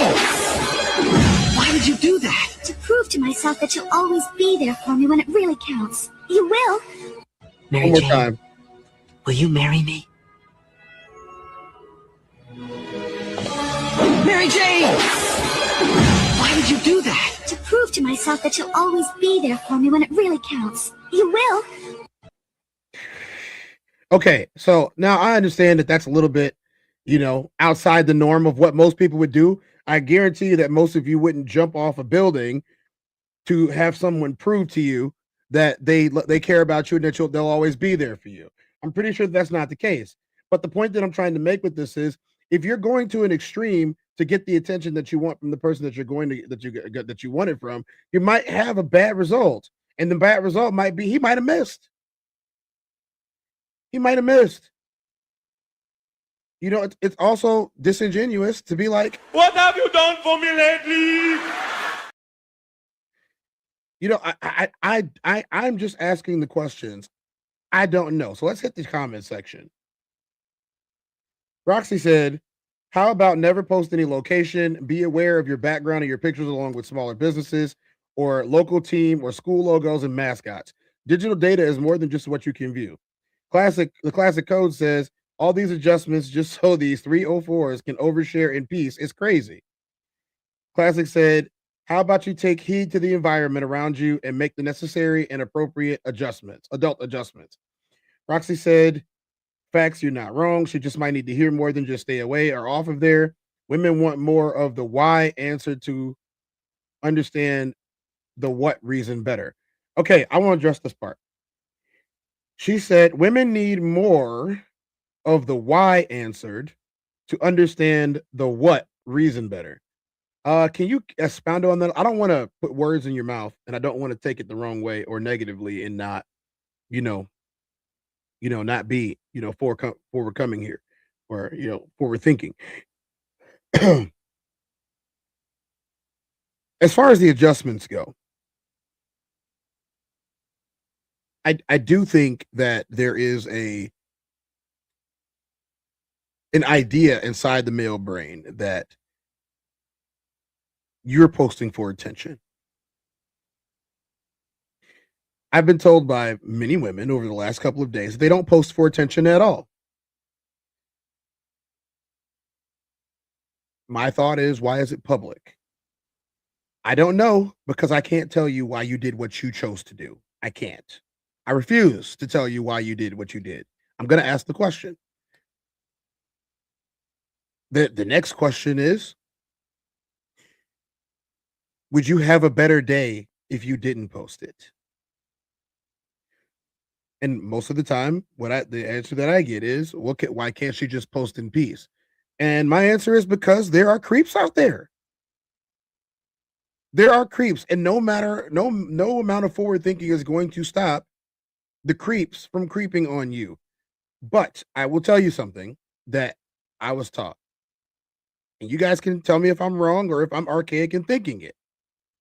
But I'm being genuine, so don't jump down my throat for being genuine.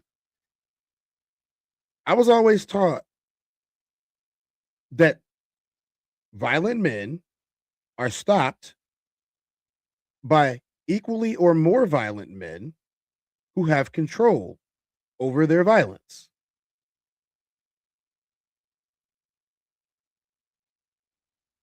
Think about that for a second. If there's a guy who is extremely violent, and he's going to do some extremely violent stuff to you or anyone else, the best thing to have around you is a controlled guy who possesses the capacity for an equal measure or more violence. Well, why does violence have to exist? I don't know. I didn't create this place that we live. All I know is that it's always existed, and usually the violent prevail, whether they are righteously violent or nefariously violent. I would prefer to be a righteously violent person than a nefariously violent person, because the nefariously violent people exist. The bad people exist. The jerks exist. The PDF files exist. The grapists exist. The touchers exist. I want to protect you guys, so I go to the gym. I want to protect you guys, so I take training. I want to protect you guys, so I read up on the news and what's going on in areas. When one of my friends is going to buy a house, they'll message me or they'll call me and they'll say, Cortez, what do you know about this neighborhood? And I say, well, lady, let me help you. I'll search the neighborhood. I'll Google it. I'll look at the schools, the surrounding systems that are there.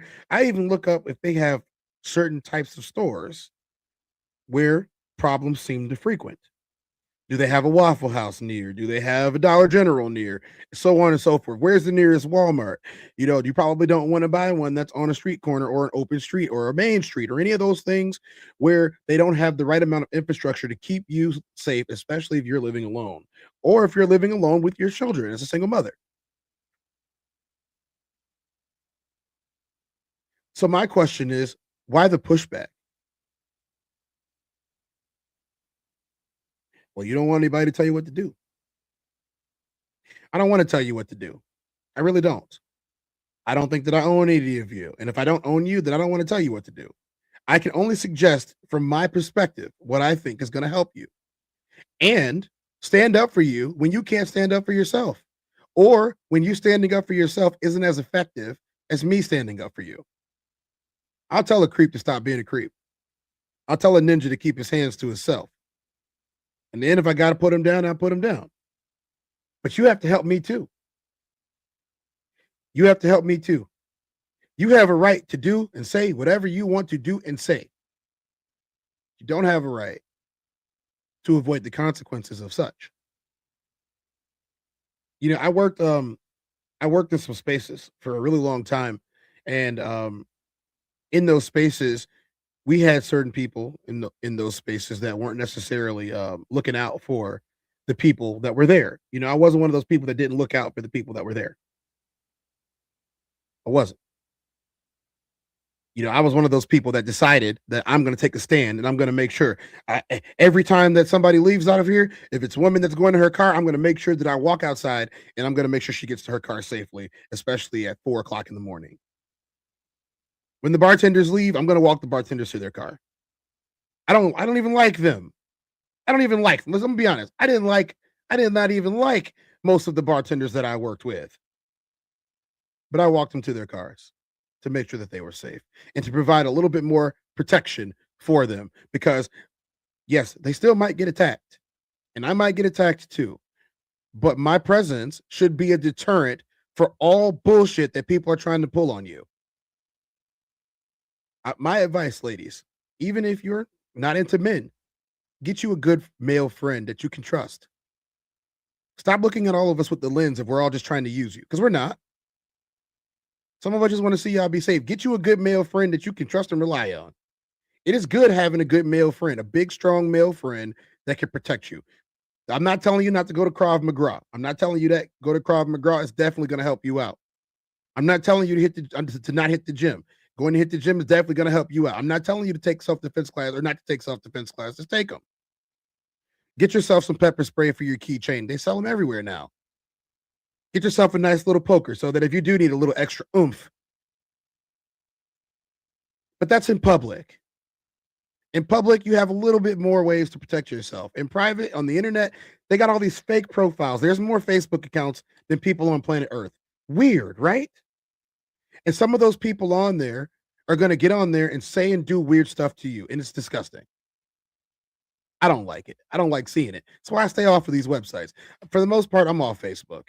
For the most part, I'm not on Twitter at all. I wouldn't even open it up yesterday on the stream because I didn't want to see it. I'm going to tell you guys straightforwardly. I can't stop those guys. I'm powerless to stop those guys on the internet.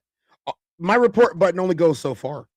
I'm going to use it. Don't get me wrong. I'm going to use the report button when I see something stupid happening. I'm going to use it, but especially on a place like Twitter, the terms and conditions are the terms and conditions. You gave them your intellectual property when you posted it. And that's why they don't stop people from messing with it. It doesn't make it right. It's wrong. But right and wrong becomes subjective when you sign a waiver. In the streets, I'm going to keep my eyes open. I can't help you from the darkness, though. I need y'all to help us help you. I think there was another section of the video that we watched earlier that I wanted to go back to and wanted to hit that a little bit and see what they were doing. So we're gonna take a look at that. But in the meantime, while I look at this, why don't you guys follow along with me and get us a stretch break?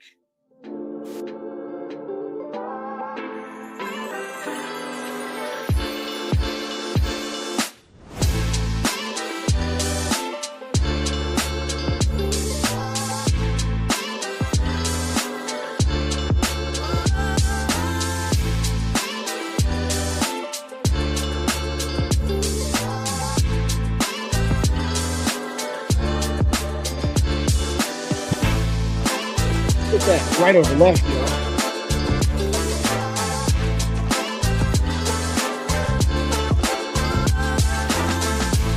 Roll that neck out. It's tense subject.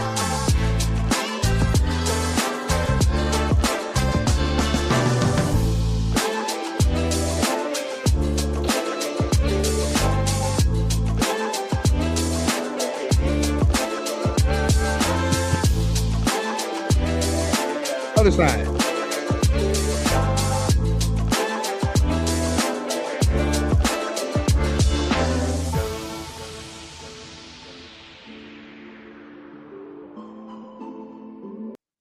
All right, y'all. Let's keep it moving. Let's keep it going forward. We're gonna talk about this now, and then we're gonna see what they have to say about this. You know what I'm saying? And let's see what happens.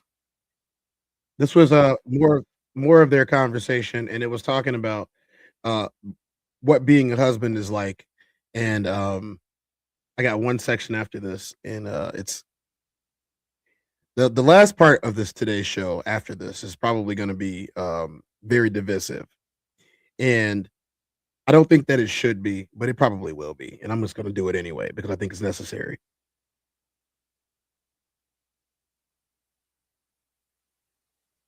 Husband material. I feel like a man should show you that he's a provider. Not saying that he has to provide like everything in the household, but he has to show that he's willing to provide. Like it's in every situation, because I don't want to go into this 50-50. Let me tell you guys what they're talking about right now. What they're talking about right now is how to keep her comfortable and safe in the relationship. And that's also a big part, is how to keep her comfortable and safe in the relationship. And now, I didn't know that this was a thing. And I'm telling you guys, I didn't know that this was a thing. I thought that, okay, you have my protection, you have my love and affection, you've got me, and I hear you, but that's not exactly what we were dealing with. Don't you want to leave the taste of the glory? See what it tastes like. I found this out recently, that there is a lot more to making you feel safe and making you or helping you to feel comfortable. And this is what they're talking about right now, what it looks like. The debate, but I just feel like we take on a lot. Like we cook, we clean. Don't get me wrong, because it's men that do that, but a lot of men don't feel like they need to do that. Like right now, my boyfriend, he doesn't feel like he doesn't cook, he doesn't clean. He might clean up behind himself, but it's not like me. Like I have to give him massages, I make his lunch before work, stuff like that. He always got dinner because I'm a chef, so I love to cook. So when we go out for days, I'm not paying the bill. Like I'm not working harder at work, or like it's days that I don't want to go into work and I don't, but he's gonna always go into work because he needs to take care of all the bills. And it's months that I go half on the bill. So I kind of do it like we go 50-50 most months, and then it's months where I'm like, I'm working less because I'm working on my businesses, and he'll come through more. But it's also mentally like just making sure that I'm okay. Like sometimes I want to be picked up, I want to be dropped off. Like it's just him showing me that like I care about you. It's not. So I feel like things like that shows me like he's ready to be a husband. Right. Because it's more than just like sex and days and like showing off. Because a lot of people show up for social media nowadays, but it's about being a provider, and it's not always about money when I say being a provider. Right. Because it's like, say for instance, like I don't feel like cooking. Like he'll call, and if I didn't cook, he'd be like, "Oh, did you and Chris eat? That's my son." So he makes sure that he brings food home for us. So that's just showing that he cares about me. You get what I'm saying? Yeah. Right. Okay. So I'm gonna gather that there are a lot more things that we don't necessarily know or understand or pay attention to that nice women are expecting of us, especially when it comes to keeping you safe. Help us. Talk to us. I think that you need communication in any relationship or any situation. It's a lot harder to protect people that you don't know, but someone that is in my vicinity, I can protect them and I can keep them safe, but they have to help me because I don't read minds. I'm not a mind reader. I do not claim to be a mind reader. I don't think I want to be a mind reader. You keep your secrets to yourself for the most part, but if it's something that I can help you with, go ahead, talk to me. I'm open-minded enough to listen to you talk. I did invite for any of the women that had a comment or anything to come on here. I got Roxy only. I'm not saying that means that you guys are all in agreement of the things that were said here today or anything like that. But the next part is, and sometimes, not every time, sometimes things happen and we believed you. And I think a lot of men are turned off to the false accusations that are made about them that aren't true. And so they try to steer clear. I've heard many men say they don't talk to women that they aren't dating. They don't have women friends, and I think that having women friends is absolutely necessary. I do. But I also think that them being safe in the friendship is important too. But this is what happens when they're not. And this is what happens when it's taken advantage of. Let me introduce you to Dean. I don't believe y'all have met before. We have a seat right here. I'm sorry that you lost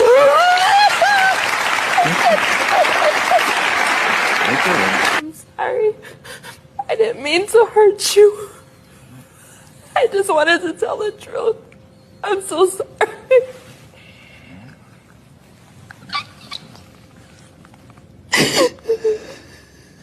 Yeah, I hate you had to go through something like that. I hate now that you have children, that your kids have to go through something like that. And I hope and pray each day that you can get closure. And this day, I accept your apologies. That was mighty big of him. That was mighty big of him to accept her apology. I don't think that she was trying to hurt him intentionally. I don't think that she was trying to hurt him on purpose. I think that she just wanted justice for what had happened to her and how it affected her. You know, I think that man, it sucks so bad when this type of stuff happens. It really does. And it's I don't think anybody really wins in these type of situations. I don't think that there's a winner here. I think that everybody that was affected was damaged. I think that everybody that's in there. So accuracy has to be important. But the reason that I posted it and I want to talk about it was because in this instance, in these situations, there are so many men. There are so many men who unfortunately have to endure this type of false accusation. And a lot of men have decided that they're going to steer clear of women's spaces altogether because of this. They don't feel as if they are being taken care of. They don't feel that they're being protected. They really don't. It's a sad thing. It really is. That guy lost 14 years of his life. She lost her safety. As you can see, it still bothers her to this day. I don't know. I don't know where they would go. I don't know where they would go from there. I don't. I just know she said his forgiveness was the best part. Let's take it down. Let's take it down. We got to take it down. She said his forgiveness was the best part for him. But man, that made me mad. 14 years. Yeah, I think accuracy is important. And one of the main reasons why I posted this video and talked about this video today is, ladies, I'm going to speak to you directly. So many of us want the best things for you. We also want for you to want what you want for yourself, right? And it's increasingly more difficult because most of us have zero idea what you want. We feel like it changes all the time. In this case, she just wanted justice. The eyewitness, whoever the eyewitness was, I think that they deserve some type of a punishment as well for falsely IDing someone who did not do this. I don't know the court case. I didn't look it up. I'm not going to. If someone wants to, go right ahead. It was on Dr. Phil. It's easily findable. But a lot of men stay out of situations because they are afraid of this happening to them. Do you think that they are being cowards because they don't want to have anything to do with these situations? Do you think that they are being obtuse or not protecting you because they don't want to have anything to do with it? This is a very morally gray space between self-preservation and the preservation of another. I can tell you what I would do. I'm the type of guy where I'm going to try to go out on the limb for you. But I have to also think about my own family too. Should my family lose me because you made a bad decision?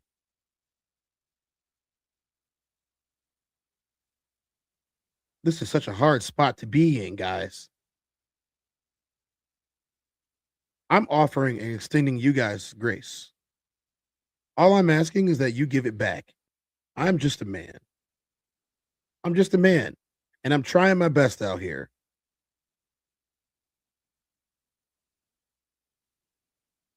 Moving on from the subject.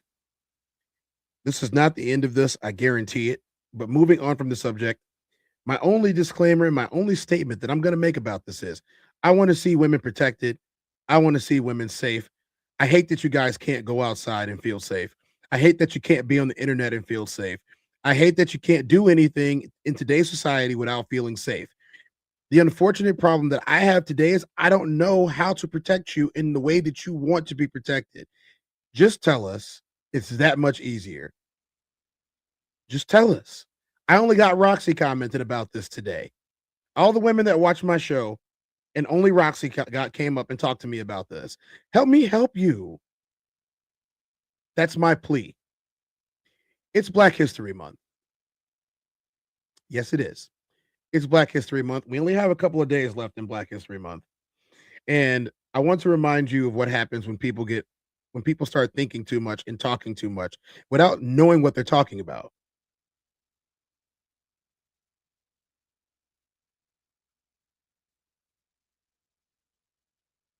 Standing up for what we think is right now. Barbara, I mean it. you're playing into her hands. Let me speak to him, okay?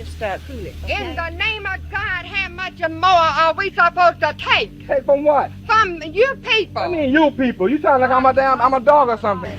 As we forgive those who trespass against us, and lead us not into temptation, but deliver us from evil. Amen. We want freedom! We want freedom! We want freedom! We want freedom! We want freedom! We want freedom! We want freedom!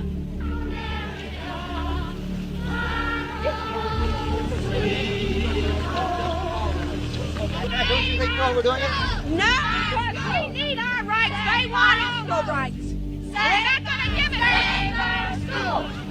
Save our school. And they don't have enough gumption to turn around and tell that Supreme Court to rule on the laws of the land rather than to mess with our children and ruin our education and put our country down. You kidding, man. Now, there were appointed officials, and we'll impeach every one of them if we have to get this country back where it belongs. Man, about time somebody do something. Now, all of a sudden, the tide is turning a little bit. You see how things feel now. You all come upset, huh? You're all upset. Say somebody taking your rights away. We want no trouble. We don't condemn these black people. They are human beings too. We understand that, but we want our school. And we're going to get it if we have to go to Washington to get it. We are doing what they have done many, many times. Now, is that wrong, people of this world today? Is it wrong that we stand up for a change? For the first time, we are standing up for our rights. What is wrong about that?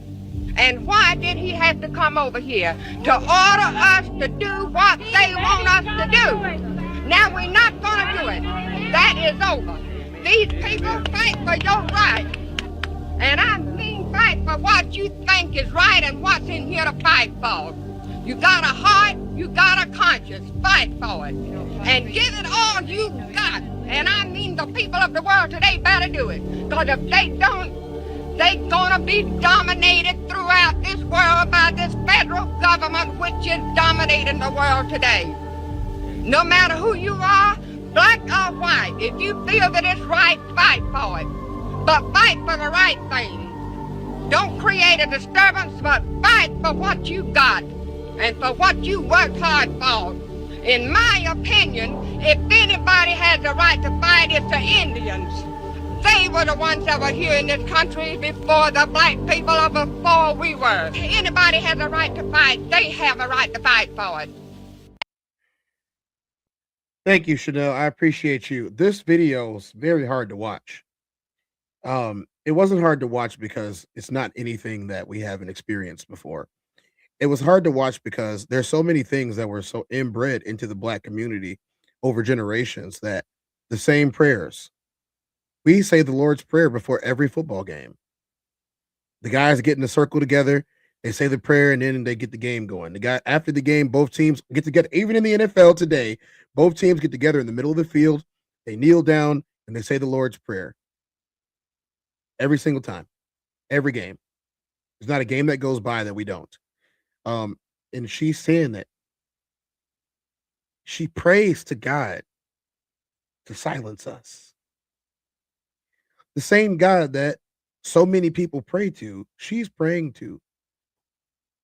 So the question becomes, does the same God become a respecter of persons based on their color?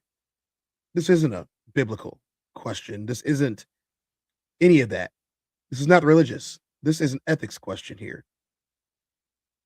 For so many years, we have fought as brown people in this country to be seen as human beings.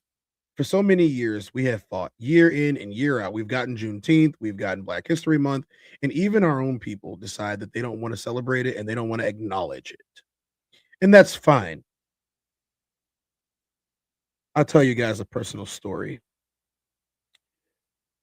This video was relevant to me because my daughter did a video on a relative of ours. That relative's name, well, my daughter didn't do a video. She did a class presentation on a relative of ours. The relative is Ruby Bridges, and Ruby Bridges' story needs to be told way more often. You guys didn't know. You guys didn't know, and it's good that you guys didn't know. But Ruby Bridges was a relative of my family's on my mother's side, and Ruby Bridges was the documented and reported first little Black girl to be integrated into the public school system in the United States, and they fought against it tooth and nail. I am going to give you guys a video about not a video about Ruby Bridges, but it'll be short, and we'll watch it really quick. Because I think that it's very relevant in today's society, and I'm gonna give you my take on it. I'll give you my take on it. It's gonna be a short one, but I'm gonna give it to you.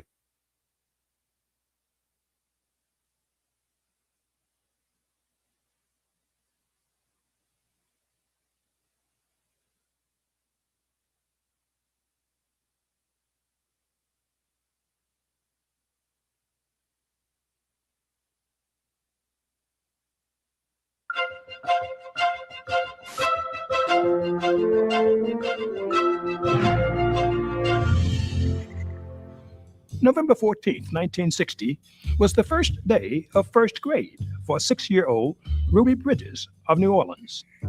That was also a memorable date in American history. It was the first day of court-ordered desegregation of the New Orleans public school system. Back in 1954, the Supreme Court declared the racial segregation of public schools unconstitutional. More than a year later, some African-American parents in New Orleans sued the school board for failure to comply with the court's ruling.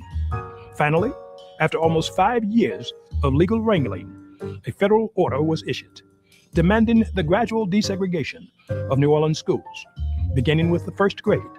So, in November 1960, Ruby was one of only 4 Black students starting first grade at the previously all-white schools. Ruby attended William Frantz Elementary. The other 3 went to another school. Federal marshals escorted Ruby past a rioting white mob into the building. All of the teachers except one refused to teach while a Black child was enrolled.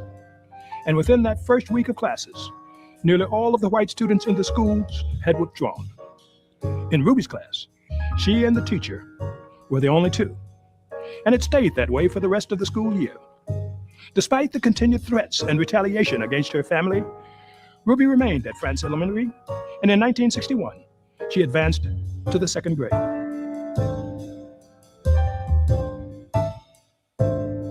You can only imagine what a little girl who is 6 years old is feeling at that moment.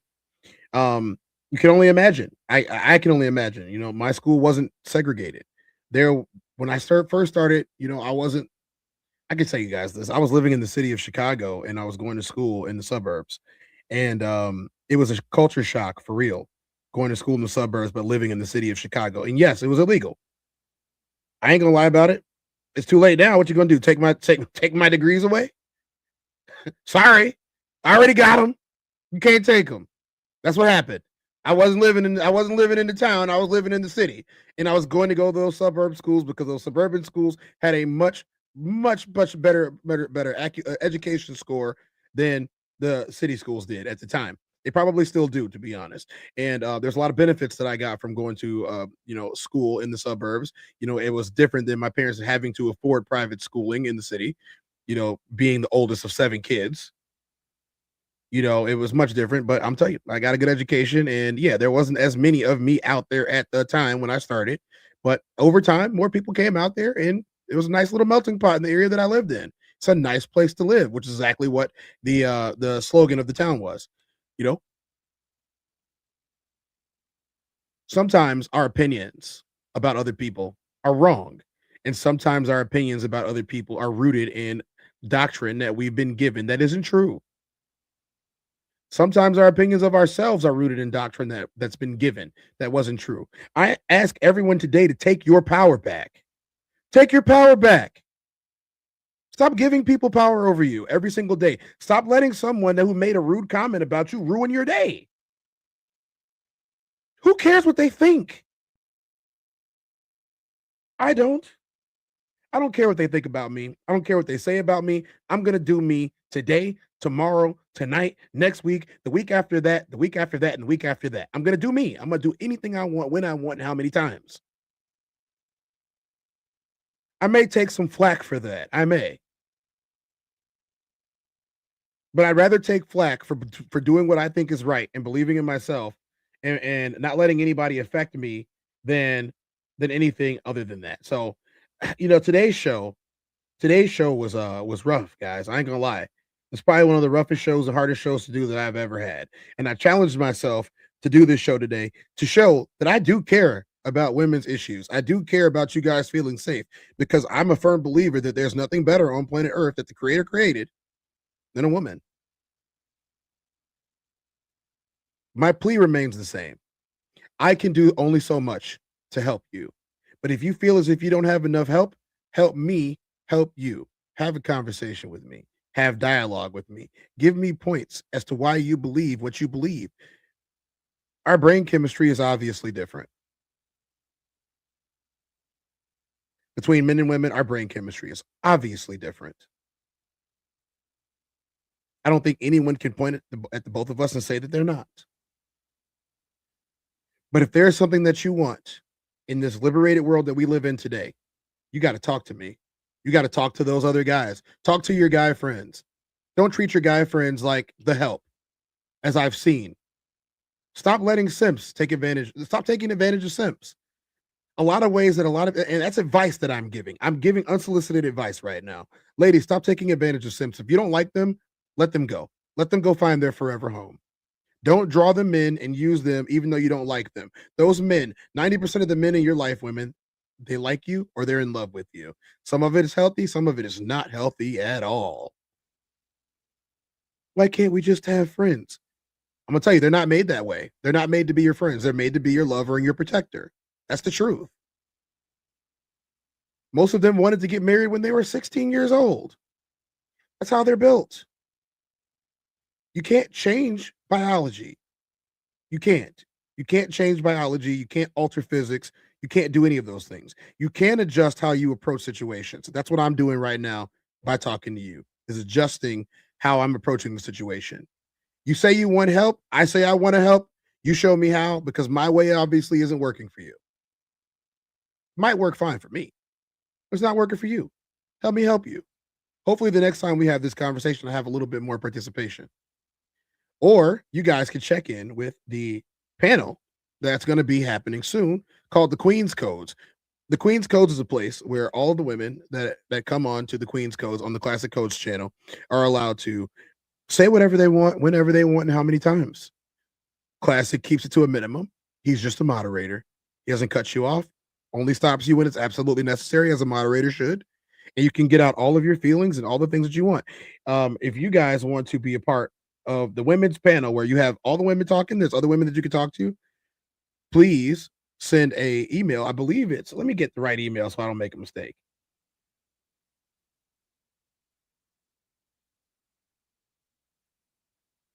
I believe it is the, where is it at?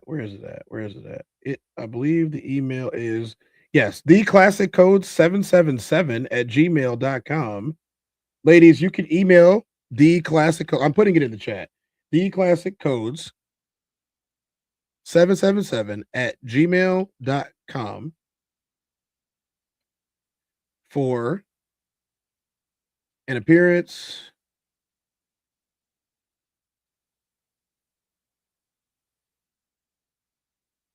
for the Queen Codes show. There you go. We put it up there right there. That is the classic codes 777@gmail.com for the Queen Codes show. Ladies, you can email that email. YouTube's tripping right now. It keeps thinking that my comments are spam. I tried to put this up on there from my show, and YouTube is just not going right now. So I had to use my Twitch to do it. But if you guys want to see what we did, I'm going to show you. If you guys want to see what we did in Chicago last weekend, here's a little excerpt of that. Why you ain't say nothing? I'm only gonna do this once. You always knew I'd make it from the beginning. Why you ain't say nothing? You believed in me the whole time, for real? Yeah. I couldn't tell. You was around me from the beginning. Why you ain't say nothing? Why you ain't say nothing? Seen them hard times, couldn't kill me. Why you ain't say nothing? Why you ain't say nothing? Stages on moon getting bigger. Now you wanna say something. But watching my story all winter. Why you ain't say nothing? What's up, man? Why you ain't say nothing? Why you ain't say nothing? Why you ain't call? Why you ain't say nothing? Why you ain't say nothing? Why you ain't? You was around me from the beginning. Why you ain't say nothing? Why you ain't? Stages on moon getting bigger. Now you wanna say something? Put that on my soul. So, guys, that is the Raw Society Coalition recap video of what we did in Chicago while we're on tour. Georgia, Dallas, New Jersey coming soon. If you guys have other places that you might want to see us at, or you guys have other cities, contact us. Let us know. Maybe we can make that happen for you. Here is the Raw Society Coalition. You guys can take a screenshot of this lovely banner that we have here. The Raw Society Coalition channel, which is all of us, the amalgamation of all 5 of us, where we form together like Voltron. To some people who don't like when we say that, we're saying it anyway. We form together like Voltron to get out these things. The classic codes, which is what the Queen's Codes is going to be on. Classic should be live in the next hour or so. Souls of Thought, Uncle Plug TV, Conversation with Soft Rain, and myself, the TezDown. These are all 5 individual channels, or 6 individual channels, 5 if you include the rest of that are not mine. And you guys can subscribe to those for all day content. For the most part, we are live for 12 hours throughout the day. Between the 5 of us. So check in, see what we have talking about, and thank you to the rest of the people that have been around us. And this, like I said, this episode was hard for me to get through, guys. I don't think like a woman. I don't know how you guys feel. I can take into consideration what you're telling me, and I can listen to you, and I can even do it and act upon it without any questions. There are some things, though, that I'm more solution-oriented towards, where I'm going to create a solution. If you're not looking for a solution, my apologies. That's the way that I operate, and I can listen to you, try to find a better way. I can. I'm a guy that's willing to listen to you, try to find a better way, and then deem whether it's actually a better way or one of us are going to be put in danger. I do hope that all of you remain safe, and I did give a lot of resources that you guys can use, especially from the video in the middle about internet and online safety. Please take care of yourselves as best as you possibly can. And then where you can't take care of yourself, holler at one of us that actually care. Don't condemn us all. And it's not good if you do. We need you. You need us. There's nothing better than a woman on earth. I mean, I'm Tez. This is the TezDown. I'm 2-4. Thank you guys for coming through today. A big, lovely thank you to Chanel for being the first person to super cash at me. I appreciate you and everything you've done. You were the first donation to the TezDown channel. Thank you for believing in what we do, and I'm glad that it came from you. I really am. I'm doing my best here, and I'm going to keep doing my best to give you my real, unadulterated, unaltered self every day, while also maintaining, some things that aren't public. And I appreciate everybody who has been here and sat through and listened to a thought-provoking conversation today. And thank you, Roxy, for appearing on the show today. Your takes were your takes, and I just listen. My DMs are open, guys. You guys know how to find me. It's been scrolling across the bottom all day. This is the TezDown.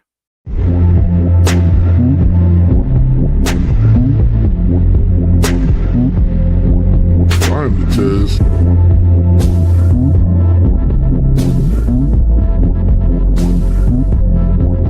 I'm the Tez. Welcome to the TezDown.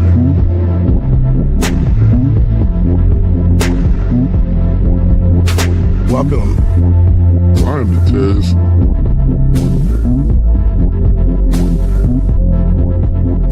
Mic check 1 2. Welcome.